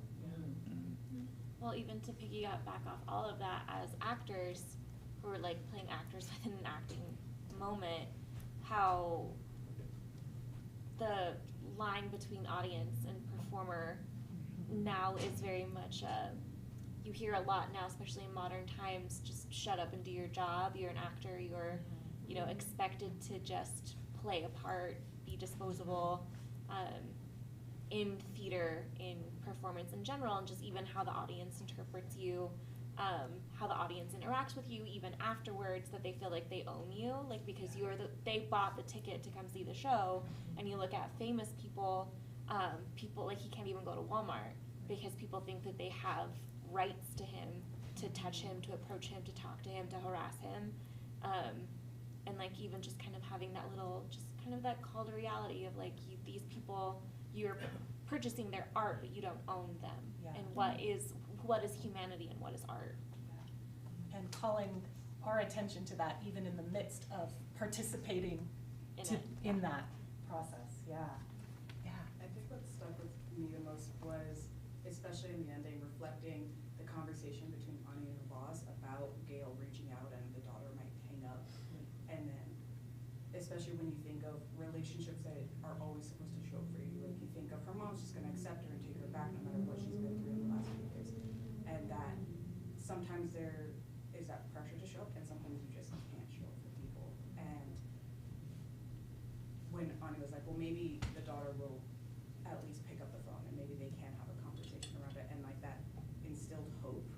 So I personally thought that the mom was going to respond, and when she didn't, and when she ended up going back, and it makes me think of, is this how the cycle continues, that maybe she's going to step into her boss issues, and then how through that trauma, like we try to find ways that we just can keep going, even if it's not healing, it's a way to cope with it. Thank you. I was just gonna say, kind of like, it's really interesting how there's this topic of, like, in the sense everything is disposable, it's purchasable, but at the same time, nobody owes you anything, which is like, so like, her mom doesn't, Ani's mom doesn't owe her anything, therefore she hung up the phone, but then in that, Ani then goes and purchases like a mom, essentially, so it's like another vicious cycle of like, I don't know, it's. Piggyback off that a little, I think it's, what I really appreciated in the play actually was like how it has sort of like this very genuine, like natural flowing dialogue to like sort of ground you, but then there's sort of like this vicious hook, it's like, for an extra $60. Like, Yes. That hard. I was really struck, the line that still sticks with me is, this version of me doesn't want that version of you. And, Hurts. Hurts. I was also struck by how, other than Ani and the mom who was seeking the services of the company, nobody had any heart in this play. Everybody was very cold, and that really got to me. Yeah. To piggyback off of that.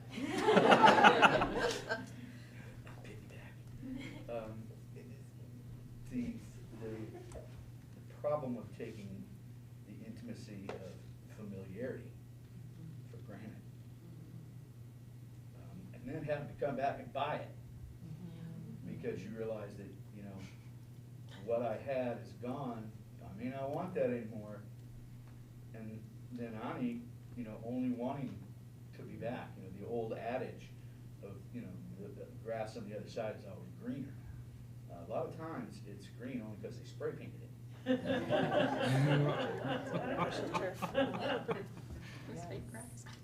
I think something that really strikes me is the fact that I don't like any of these characters. like I think they all kind of suck, but they're like real, and I understand their struggles, and I don't like them, but like I get it. And I think that's much more human than a character with a perfectly drawn out arc that like ties up at the end. And I think that makes this such a more impactful tragedy and warning and story. And, yeah. To piggyback off of that. Yeah. Should make it a drinking game. No, too, like, because of that as well, like, I felt like there's so much more I want to know. Like, she leaves me wanting to know more about these people that are, like, specifically the mom, Ani's mom. It's like, because being a mom, if my baby's like calling me, pouring her heart out, at what depths of pain does that mom have to be in to not respond. Like, that's some big stuff right there. So it's like these moments, I'm like, I just want to mine that some more. I want to know, where's the next episode? You know what I mean? I want to know more about the mom next time, or, you know, just, I think that's great because of that. It just leaves you wondering and wanting to know more. You said you didn't like many of the characters, and that leads us into the next question, which is, what characters do you care about in the play, and why? Or maybe you don't care about them, and why not? Because I agree, not a lot of them likable. I really actually liked Ani. I actually really liked her as a character. She was complex and flawed, but I was rooting for her. Whereas, like, the men in general, like, cartoonishly evil, actually. So that's where I was like, whoa, what? That's why I was looking what happened with her mom? That this person who, throughout the play, made mistakes and everything, but seemed like a fine person. What did she do to her mom that caused that?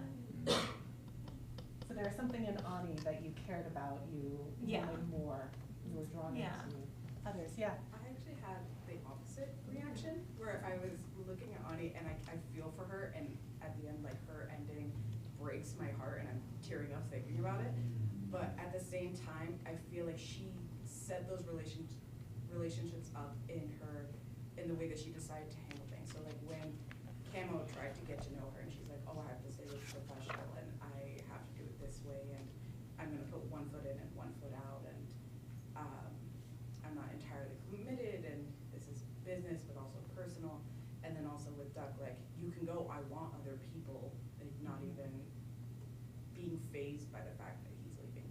She almost, like, sets herself up for these relationships that are ultimately going to hurt her in the end because of how much she decided to invest in those moments and having too many hands in, like, different pots, so to say. But then, like, Duck, I was surprised by his level of pettiness, but I was also interested by it. It was like, what are the next few meetings gonna look like?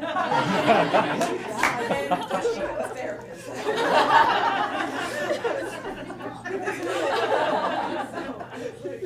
How is this gonna go, and, like, what is he trying to get at it? Because this is a contract, and so I don't know. It was very interesting to see, like, how even the little steps that we put into our relationships can have a bigger impact later on.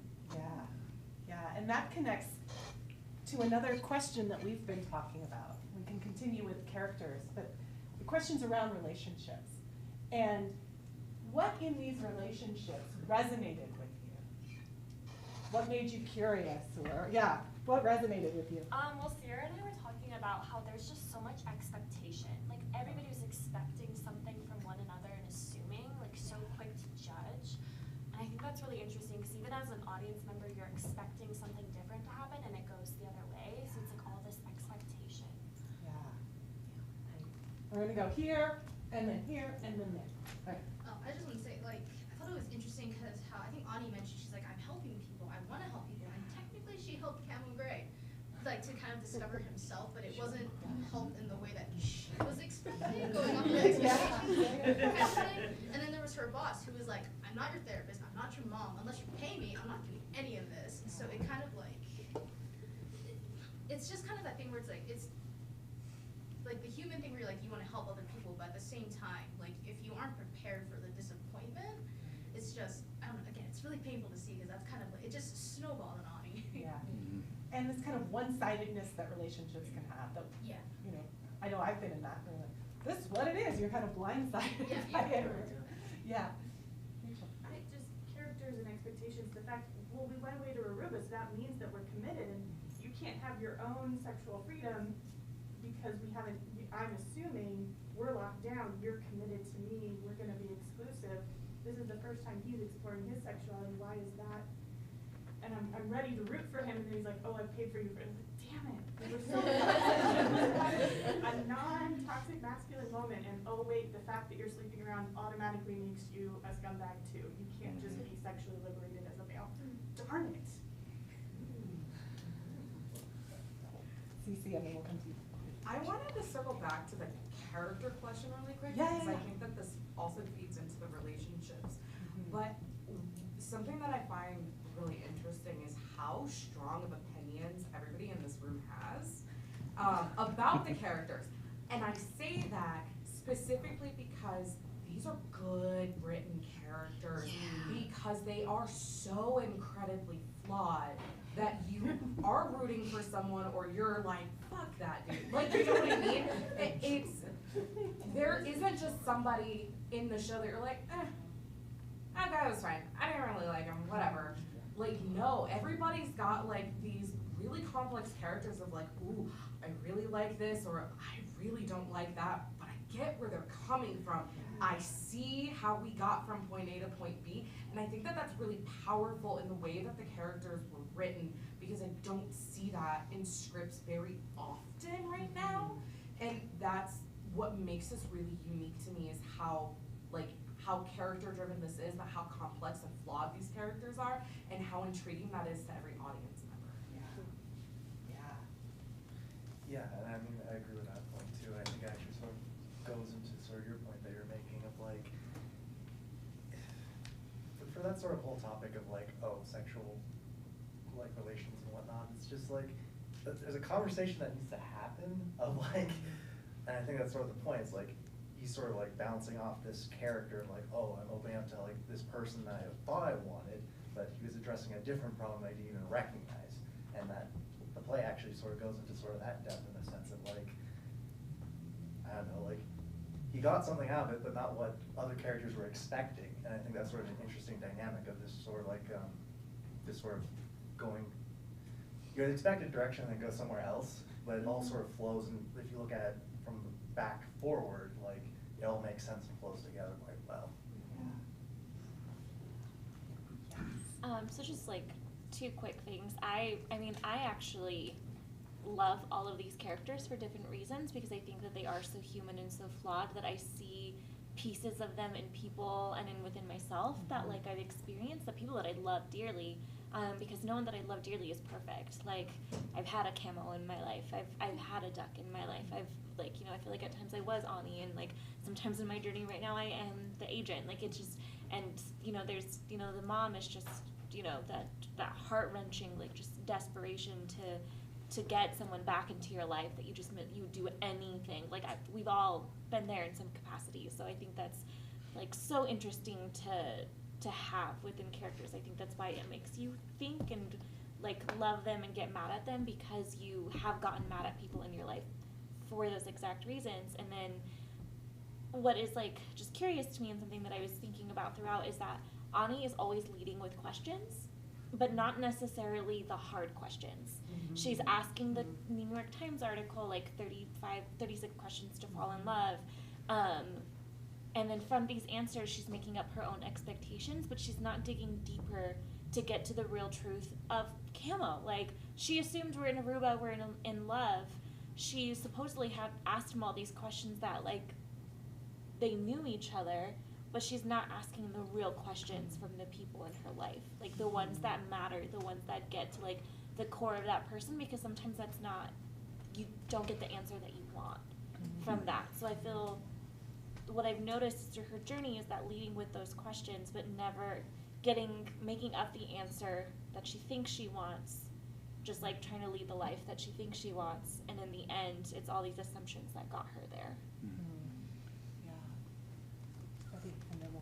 I so love what you just said, because Lena, it's why I love all of the characters, but in particular, the reason I love Ani the most is that Ani expects everyone else to change, and she refuses to.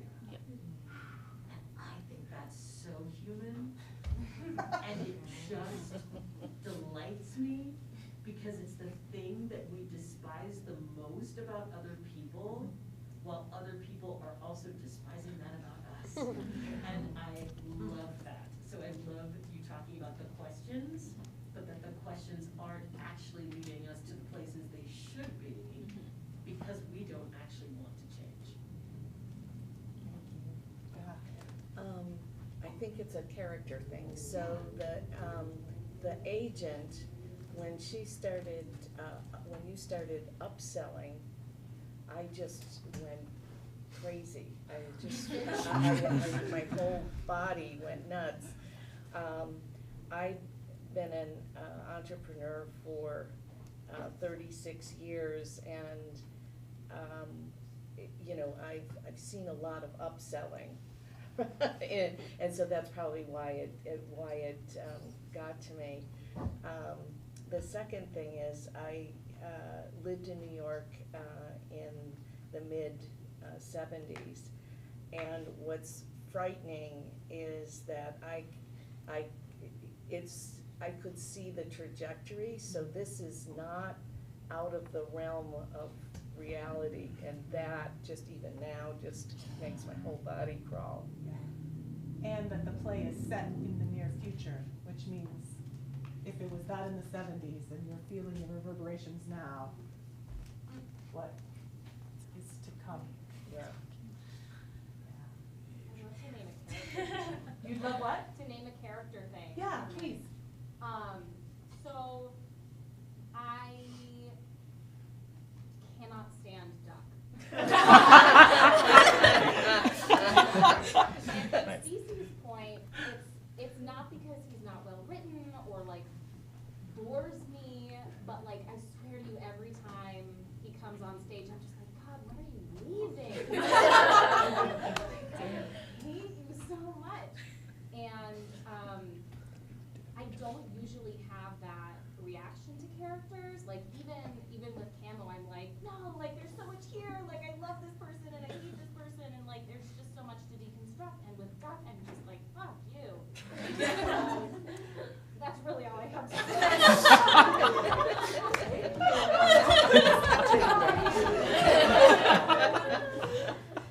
But it was in two different ways. Like he was him at the beginning because he's like this exemplification of these like young relationship, and not changing and all that, and then he becomes just horrible. So yeah, he's complex and He just always bad both sucks. ways. Sorry, I feel really strongly. Wait. Yeah. Doug's gonna say something. Actually, it is like a character thing, and I did want to say that the character that I really cared about to answer that question was Gail, and I feel like with Ani in the script, she's rooting for her and her daughter for something to happen to that reconnect, and I was realizing as this conversation was going on too that how much, I mean, Duck has a lot of problems. But how much Gail and Duck are kind of like the only two at first that are like, oh, something might be redeemable. Like for Gail, it's like that she might be able to reconnect with her daughter. And then for Duck, at the beginning, he was giving her a lot of, like he was giving her a hard time about the job and everything, but he was also like the only person that, hey, why don't we communicate? Tell me what's wrong so we can fix this, so we can actually do something. And then for both of them later on, they buy into the, okay, everything can just be replaced, so let's do that, I guess, because that's what you want and what you're showing me you want, and the world is saying is what to do. We both took the easy way out, I think, Kind of, in yeah. a lot of ways. I think, like, having that, she was so easily talked out of speaking to her daughter, rather than having that, rather than living in that pain of the rejection that could have possibly happened, then maybe moving on and like trying again later, or like healing from the trauma that she so suffered. She just chose the easy way out, and I think Duck did the same, because eventually these women and these parties and this record label is gonna kind of what happened to Camo and what happened to Ani. It stops being enough because the beauty of like the smaller moments is what matters. And I think just there's gonna be more consequences for again, another episode, like the further consequences down the line of just taking that easy way out and just not feeling your feelings. Like just talk about it. Like just, say it. And like as women of color, and it's like a very mainly BIPOC cast, like having that like knowing of the generational trauma, the pain, the just going forward, the sucking it up, and then my favorite quote is, it ran into the family until it ran into me. And like, what does that look like within these moments? There's also just a lot of greed greed. So much greed in this. Every character gets greedy about something, and with greed, there's becoming a victim. And I think I say that as in Gail, she can't have a real conversation with her daughter, and like it gets greedy in a good way that I want to continue this love even if it's fake, right? The business person, the corporate greed. Annie gets greedy with what she has and the money, right? This is $500. That's an opposite of a problem. Let's keep going. Yeah. Let's do more, right? I think that's something we haven't talked about is the greed of the characters. Yeah. It's very present. Yeah, the greed within the system, kind of capitalist system that they're all living in, that creates things into commodities that are then bought and sold and disposed of. Just how the agency came to exist. The agency. Yeah. Emotional greed too. The Yeah. fact that I want what I want my mother's forgiveness, I want it right now. Yeah. I'm not necessarily willing to put in the time or the suffering of, you know what, maybe mom has a really good reason for paying with that phone.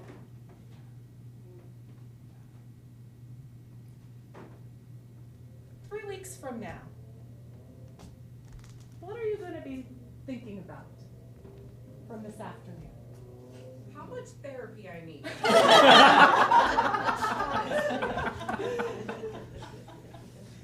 What's going to still be with you? What's going to be resonating? Yeah. When you talked about what images and that sort of thing, Yeah. for me, I keep seeing circles and almost, not just circles, but like as they work in gears, sort of, just spinning, and this gear spins this one, and you know, it's mostly not great things that are spinning, but it's like this one triggers this, and this one goes to the, and it just keeps going round and round, and things keep going past doing that.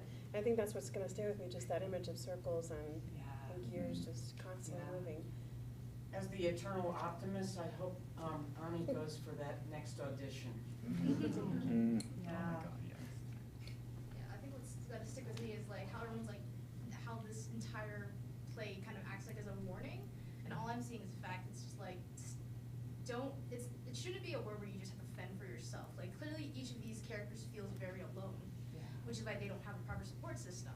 And so I think what's gonna stick with me is like, dang, I gotta keep my friends close, my family close too. I'm trying to try not to piss anyone off, because I don't wanna be completely alone in this world, which is again, I think like a human fear of just being completely alone, and we get to see all these characters experiencing it in one way or another. So that's gonna haunt me.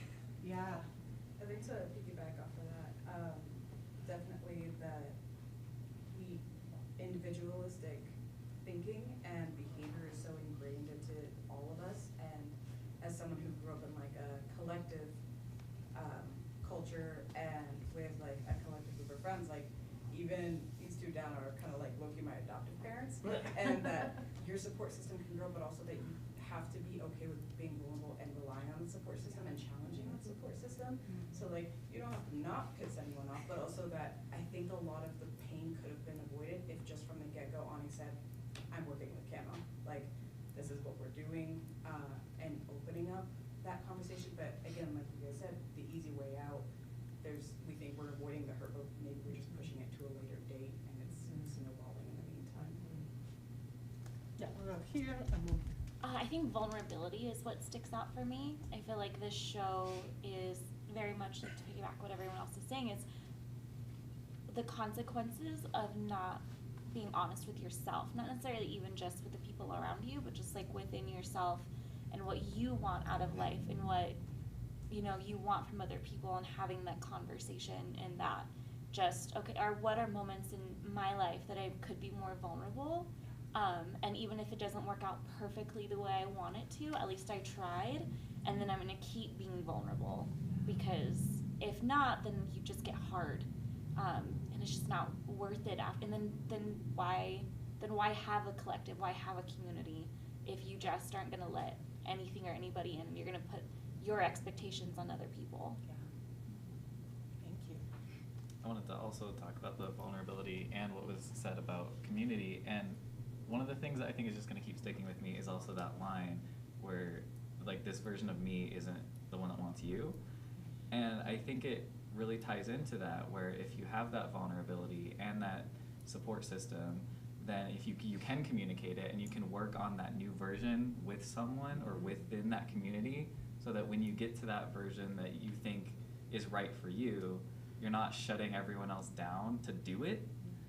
and no one has to just like drop you for you to make it happen either. You can all just like uplift and build into it. Yeah, we're like growing together. Right. Yeah. I think one of the things that strikes me about Ani is that she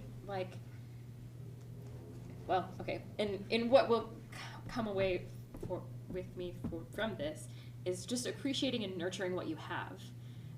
Because who's to say if she and Duck would have lasted forever, you know? But it was good and it was familiar, and but she thought that she could have something better, and so she just kind of like, but this is fun and exciting, and I think this is what I want, so I'm gonna go for this and sacrifice what I have. And then when she got to what she thought was better, it didn't have any, like I was saying earlier, it didn't have any like real depth or substance. And so just like appreciating and nurturing the things that you have now, so I'm like, this makes me want to like go call my mom and hug my friends. And like, I do have good things in my life, and I should take care of those things. Yes. And my brother I think 3 weeks from now I'm going to wake up and hope to God there isn't an agency. Yeah. You know, that it doesn't exist. That it was beautiful. You know, it was a fabulous, you know, thought process and creative thing. But to find out that there really are things like the agency would be very almost Orwellian and very scary. Yes. To think that people can go out and have a place where they can commercially substitute humans in their lives,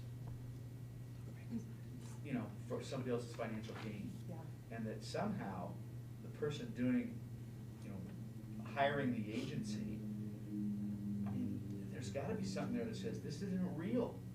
This really can't fill that void. This really can't, you know, fill the hole. Yeah. Not even, you know, and if you get into it and then temporarily you feel good, but then at some point you have this, you know, realization that, what am I doing? Yeah. You know, this isn't real, and I've buried myself in that rabbit hole. Yeah. And how do I climb out? But are there other things in our life that are the same way? Are there other ways? Sure. Yeah, so I mean, I think it's interesting because there are other maybe more socially acceptable things that are very similar to this agency. that already Well, exist. something I've been thinking about is that the role of our imaginations in creating our reality anyways. Like what, you know, how much we kind of create the world for ourselves anyways. And it's played into that kind of what is real. And funny that you say 3 weeks from now you want to wake up in a world where there's no agency. Yeah. Because this was started. Leah, do you want to say what the inspiration? Yeah, it's real. It's That's real. scary. Yeah. So I read a couple articles several years ago. There was an article in the New Yorker, there was an article in the Atlantic about a Japanese company called Family Romance that actually does this. And so these articles went like sort of viral, like went around, and then the twist on that is that then it was later discovered that the founder of this company had hired some of his employees to talk to the reporters. So some of the stuff in the articles was, you know, not at all true because the employees had been, you know, making up some of these experiences. So it was just this very meta thing, but it is real. It's scary. Yeah. Yes. Well, it's not just overseas. I've seen articles here in the States of, oh, I needed to flesh out my wedding party, so I hired a professional maid of honor because she could get stuff done and she's there. Like, where are you? And sometimes escort services are really just more companionship than sex, so. Yeah. A friend of mine who's an actor in New York was saying he was interviewing for a company to be like a professional party friend. So like if somebody comes in from out of town and wants like friends to go to nightclubs with, there are people who just do that. I've heard of people doing this just on Craigslist. Like, I will offer myself to pretend to be your friend for a day or something. Final question, back to the play. What questions are you left with? What do you want more of? What questions do you have? And or do you have specific questions for Leah? Either things that you'd like her to answer or a question to pose to her. I don't know that I need it answered, but I was a little wondering about the timeline from when she signs on to this company to the final even just the timeline, there was a little bit of like, oh, he wants me to go to Aruba this weekend, and then we're in bed, oh, but we were just at, so that, there were some markers for me, but I got a little confused about how quickly did we spiral down this rabbit hole? Great, thank you. Other questions?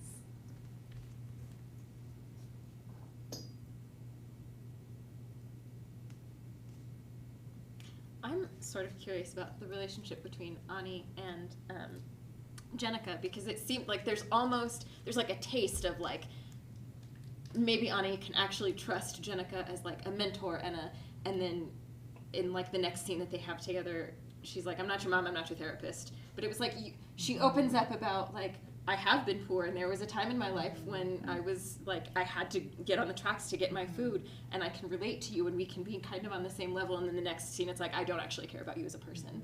And so I'm interested in that relationship more. I feel like we got more personal background from everybody except for Jenica, and I was wondering if that was intentional, or if it's, is there a reason she is like this, I want to say elusive character, or was that story even real to manipulate Ani? Like, was she telling her that story to like be like, I'm a mentor, I'm good for you, like I relate to you, or is she this crazy? And I don't want to say she's a crazy monster because no one is A, B, or C. Yeah. I'm sure there's a complex because she's very hard. She's obviously been through it, but what is true with her and what is not was always something that I was listening for. And I was wondering kind of the same thing about Gail and her daughter. Like, we only know one side of that story. We don't know what actually happened. Kind of like thought of Gail as like the victim, but we don't really know why her daughter left. Like, I talk about their conversation a little bit more. What did she say? Because Ani mentions that they had this really bad fight and the client said some stuff really hurtful. Like, what was it? Her daughter was an addict, so what led to that? How bad was the addiction? Was it? Yeah. For me, just kind of speaking more about the Jenica character, I'm trying to imagine what it would be like to live in that world as long as she's lived in it, to see all this artificial connection, how desensitized you get to it, and just like seeing, like, it's almost, to me, I think of what a police officer sees, or first responder. They see the worst of the worst almost on a daily basis. And how do you continue to just be a normal feeling person? How do you not put walls up? You know what I mean? It's not like she just started this business. She was hired for someone as a client for 15 years. So it's like, I don't know. It's interesting to think about what are in the depths of her soul. When she stopped feeling like she needed to connect to people. We're going to go here, and then we're going to go here, and then we're going to wrap it up. Something that's really interesting to both of the questions that y'all asked about, like these kind of resolution questions, I don't want to know the answers to those. And I specifically don't want to know the answers to those because this script is kind of like a reality TV show that you're watching, and you're not always going to get the answer. You're not always going to get the tea, but you want the tea, right? Like, so there's a level of separation that I almost kind of want, because it lets me imagine what could be the possibility in a world that is supposed to be fantasy but is our reality that we're living in right now. And a great thing that the one in the audience said that they're okay with it, and the actors want more. So that is a rehearsal, right, that you can dig into, like how doing Give me layers. Last question here. What's left? Me? Yeah. I had a question about, you built this business, you were the surrogate for so long, why are you still doing it? When you have the agency now to hire other people and to outsource, what is it that to me is very intriguing, that you're not being a boss woman 100% of the time. And your play on the word agency right there struck me. It's really something fun to also mine. Just Thank you. Again, don't know that I need an answer, but it's a question. Thank you all for your generosity. Thank you for your generosity of being here and sharing your thoughts with Leah so she can continue the development of this show. I'm going to give our actors a moment to introduce themselves and to let you know what they are working on in the next coming weeks, next month or two, so that all of you can go continue to support the theater community here in Denver. So Brandon. Hi, I'm Brandon Billings. Next weekend, Friday, Saturday, Sunday, Vintage Theater, which is right here if you don't know, they are doing their play festival. And they're doing 4 original comedies from new playwrights every day. So if you guys wanted to check that out, I'm going to be in 2 of them. You can get the tickets at the Vintage Theater website. Hi, I'm Paul Davis. In the next coming month, I think it's early August, right? I'll be doing a stage combat workshop at Candlelight Theater, so really excited for that. Single rapier, good time. My name is Marina Klein-Peter, and I am the Associate Artistic Director of the Little Theater of the Rockies, which is up in Greeley at University of Northern Colorado. And we are opening our first show of the summer season back in person, finally. We're doing Clue, June 16th through the 19th, so you can come and check us out. We're also doing The Revolutionists at the end of June, and then, dates. We're also doing The Revolutionists and All Shook Up at the end of July. So come up to Greeley if you want to. Hello, I'm Laura Chavez, and I'm actually don't have anything coming up. I'm learning a new job, as I told Connie. It's making me insane. And also being a mom to 3 amazing babies who are all on summer break now. So I'm trying to figure out what to do with those guys. Happy to be here, though. Marcelina Ramirez.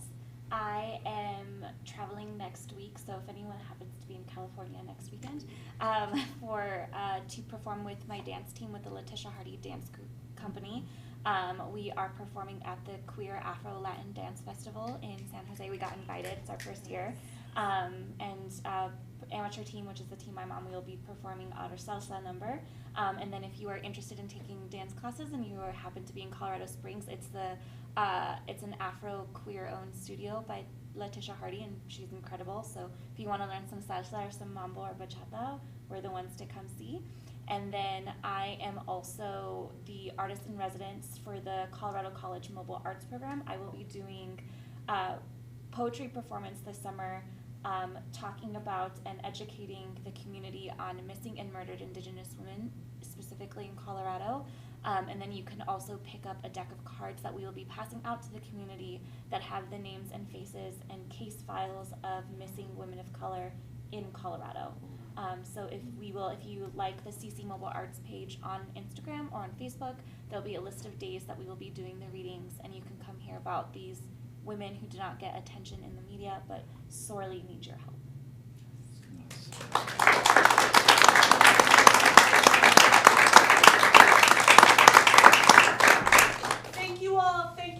Thank you, Leah. Have a lovely afternoon, and if you have anything else you want to say, you can fill out the survey online. So if there's something else, or you get home tonight, you're like, oh, I gotta say that, go to the website and fill it out on the survey there. And we hope to see you this evening for the next play. All right. Thank you, guys. It was fun working with y'all. Thank you.